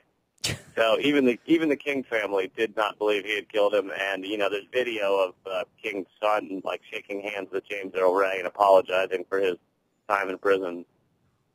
It really is amazing. I know when you first released this video, it got a huge response and reaction, and I saw recently that you reposted it on Facebook and social media due to the fact of it being the 45th anniversary. Have you gotten another influx of response, any negative comments, or anybody who essentially challenges you on this information? Yeah, there's people that I think they're just scared that this idea could be, that it could happen, that it could be point of fact and that kind of thing. I think it just scares them. But most of the criticism, which is not much, most people just say, oh my God, I didn't know this. But the criticism that is out there is mainly people saying, oh, civil trials, not as high burden of proof. As if a civil trial doesn't matter at all. As if it's, just three hippies sitting around a drum circle. It's like this is the only trial. It's still U.S. court. It's the only trial that's ever been held on this. 70 witnesses. It's like, I don't know what more you want. Yeah. Show me the other trial that, proved that this wasn't the case. Right, exactly. I think people fight it, just in my personal opinion, people fight this type of information because it's the slippery slope. If the government was guilty or was culpable in this incident, why should anybody assume that they're not still involved in these type of scenarios? Why should anybody assume that they're still not out there, killing people with drones? Or swapping arms for Contras, or extending the Vietnam War so you can get elected? Those things, they couldn't happen. I mean, doesn't this challenge people's faith in government? Yeah, exactly. I think it's taking the red pill. It's pulling back the curtain on the whole charade, and it's a difficult thing to do, and I think it's kind of scary, and a lot of people don't want to go there. I think it's the same reason you hear very little or very little reporting on the declassified documents showing the Gulf of Tonkin incident didn't happen. It's like, well, if that was fake, then what's real? Yeah, it really does create that kind of matrix sense. Like, I don't know, like a mysterious Monsanto rider being put in the Senate budget bill. Like these things, these crazy things that you don't see, don't witness, actually just happen, and there's not much we can do about them. Any thoughts on that? Well, I mean, I think there's not much you can do about some of those scenarios, but I think that people becoming aware, there's a lot that you can do, and there's obviously actions and protests and things going on around the world, and I'm not exactly the most positive person in the world or the most optimistic, but I do believe in the grand sense we're in the middle of kind of a global awakening, because with the prevalence of the internet in everyone's life now, these facts, these truths can get out in a way they never could before. I mean, it took us 40 years to realize for certain that the Gulf of Tonkin incident didn't happen, but nowadays if the Pentagon says no civilians died from drone bombings in Afghanistan, then someone raises their hand and says, well, what about this text I got from one of their family members? Yeah. It's just a different world. It really is, and I think governments can't hide behind that assumption that they can get away with stuff and people won't find out now with, WikiLeaks and Bradley Manning and Julian Assange. But, this type of information is a perfect tip of the iceberg of what can be found over at leecamp.net. And you managed to tell it all while still making people laugh their butts off. We watched through a few of your videos yesterday just for fun, and ones that we'd even already seen, and just had a blast, Lee. When can people see you in person, upcoming shows, and when can they expect the next Moment of Clarity show? The next, I don't know when the next Moment of Clarity show episode will be coming out, the bigger one. The Moment of Clarity rants will continue to be twice a week, so that's Monday and Wednesday. And people can check that out at youtube.com/Moment of Clarity show. But the show will continue, hopefully. We're going to do this Kickstarter any day now and try and grab some money so that we can keep it going. And I will be performing live. Let's see, I'm touring the UK soon, all of May. And other than that, I have a couple of shows around Asheville, North Carolina I'll be heading to. And I'm always in New York City. I have tons of shows here. So if people want to check that out. And, yeah, I am going to continue to try and get painful truths out in a funny way so that they are somehow bearable. You were just talking about the truth getting out there despite the kind of government trying to stop it. And I stumbled upon this aerial footage of the oil spill in Arkansas and threw it up on YouTube, and now it has 220,000 hits. And immediately after that footage came out, by this great video journalist that filmed it, Exxon got the FAA to declare the area a no-fly zone. So they're trying very hard to stop the truth from coming out in a larger sense, and it feels like it's impossible, and I hope it's impossible. And that's your most recent Moment of Clarity, what Exxon doesn't want you to find out? Yeah, that's my commentary on it, and then right next to that on the page, or the day before that, was it's not commentary, it's just straight-up aerial footage of the Exxon spill. Well, Lee, you really do amazing work. That's why I can never say comedian without activist, because what you do to really keep people informed is vital in today's mainstream media blob. But thank you so much for joining us today. We really appreciate it, and we will post all those links. Please send us a link to the Kickstarter, and we'll add that as well once it's up, and put them all on Talking Left blog for people to follow. Thank you so much. Your work's important, too, so keep fighting. Absolutely. Have a great day, Lee. Thanks. Lee Camp, everybody. LeeCamp.net. You can follow him on Twitter at Lee Camp. As soon as we get that Kickstarter campaign link, you should go over there and donate. And just, Lee Camp is awesome. We love him. So go and show your support. We have just a few more minutes in store for you today. So we will be right back here on Talking Left with me, Danielle, and Shano. Don't go anywhere.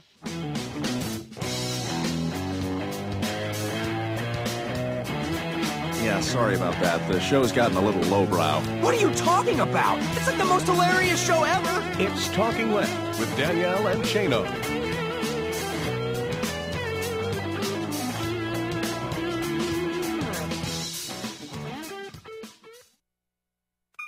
Hi, this is Brad Friedman, your friendly citizen investigative blogger, journalist, troublemaker, muckraker, and all-around swell fellow from BradBlog.com. Join me for the Bradcast every Wednesday from 3 to 4 p.m. 1 hour of troublemaking and muckraking ripped from the pages of BradBlog.com and sometimes from the dark recesses of my mind. We'll have investigative interviews with newsmakers, we'll call out the liars, frauds, and phonies, and we'll even give kudos to the good guys if we can find any. Stories you won't hear anywhere else. We'll report on politics, elections, election reform, mainstream corporate media failure, media reform, global warming denialism, and everything before, during, and after. Join me for the Bradcast every Wednesday, now a full hour, 3 to 4 p.m., right here on Pacifica Radio's KPFK, and coast to coast and around the globe on kpfk.org.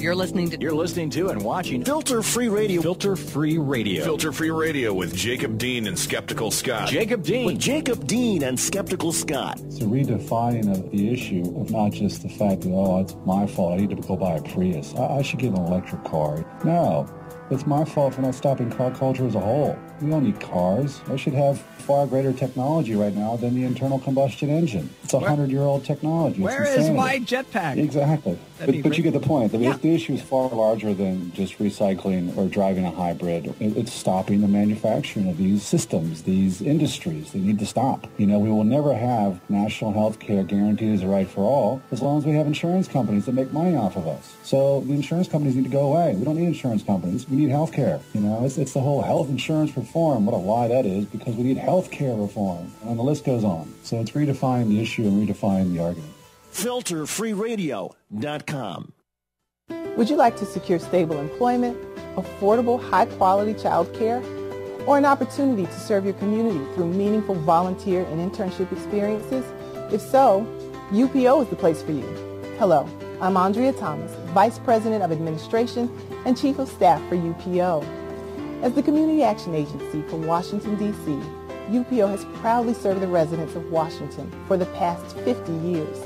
Annually, we impact the lives of nearly 100,000 Washingtonians, 100,000 people advancing their education, securing employment, maintaining housing stability, and investing in their communities through volunteerism.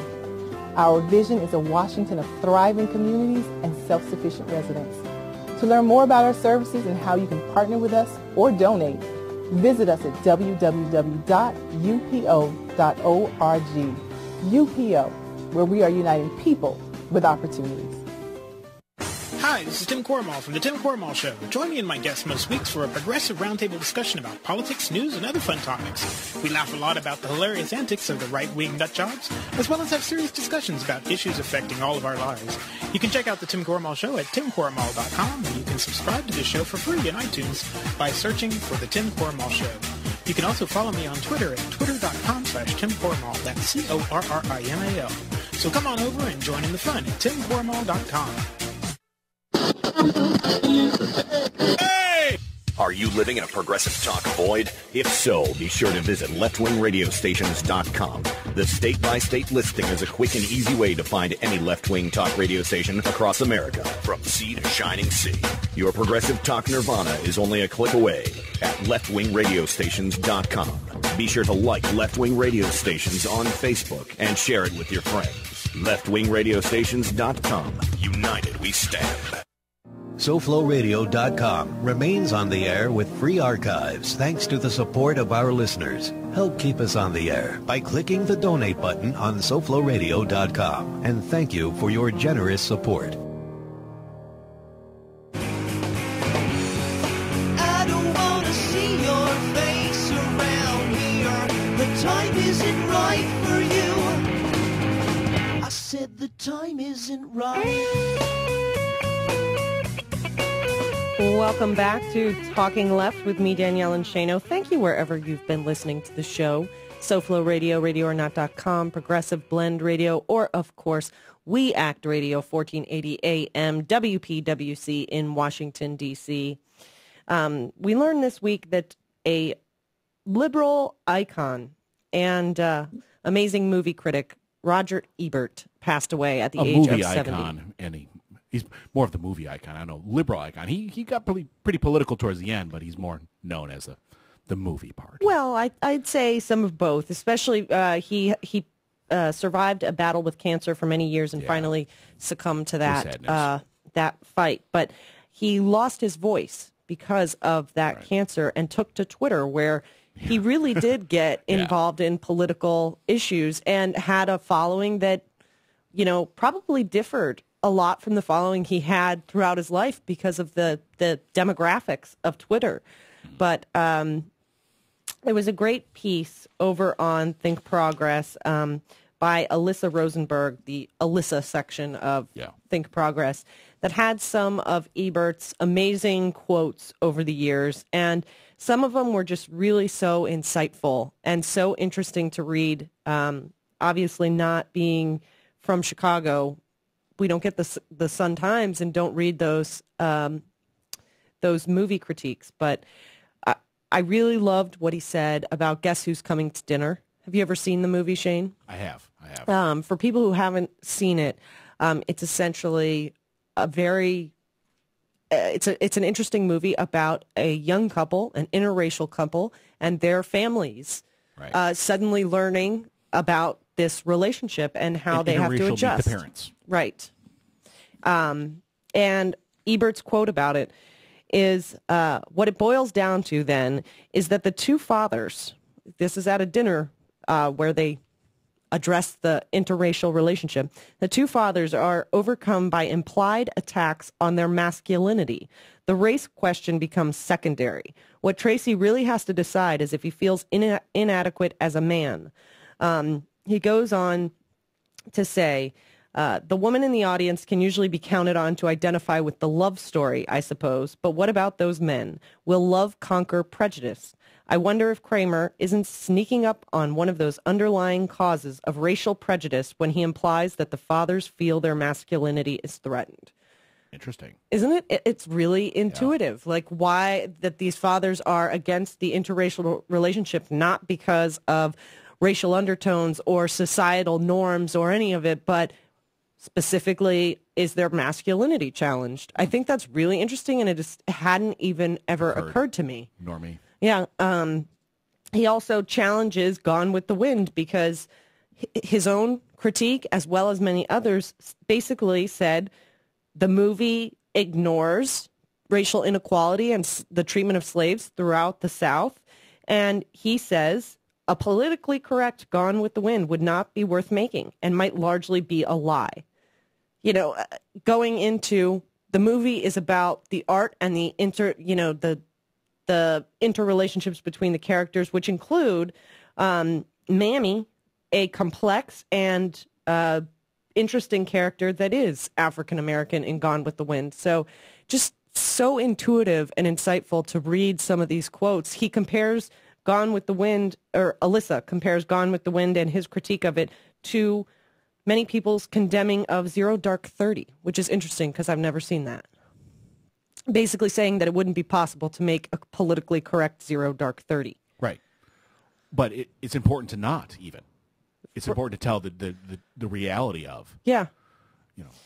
It's just very interesting, and you know, our heart goes out to Roger Ebert's friends and family, and he will certainly be missed. His voice is undoubtedly a loss to the loss of his voice. Yes. It will leave the liberal political arena lacking. I want to remind everybody to go over to the DFA scholarship competition and vote for Jacob Dean. Yes, now, and share it with everybody you know. Links will be up at talkingleft.com after the show, as well as on our Facebook and Twitter. Go to FFR Jacob over on Twitter right now, and that's he has his links there. Yeah. So you don't have to waste any time waiting for our blog post. Right. Now. Many thanks to all of our great guests: Mark Potok of Southern Poverty Law Center, Tim Carpenter of PDA of Progressive Democrats of America, Alan Grayson, the Congressman with Guts, Lee Camp of LeeCamp.net, and the Moments of Clarity show. All of their links will be up after the show. Definitely support, Progressive Democrats of America and no-cuts.org. Very, very important. Many thanks to Nicole Sandler of RadioOrNot.com, George Rodriguez of SoFloRadio.com, everybody over at We Act Radio, Alex Lawson, Kimon Freeman, Peter Callahan, who we really missed this morning, Daniel Marins, David Schuster.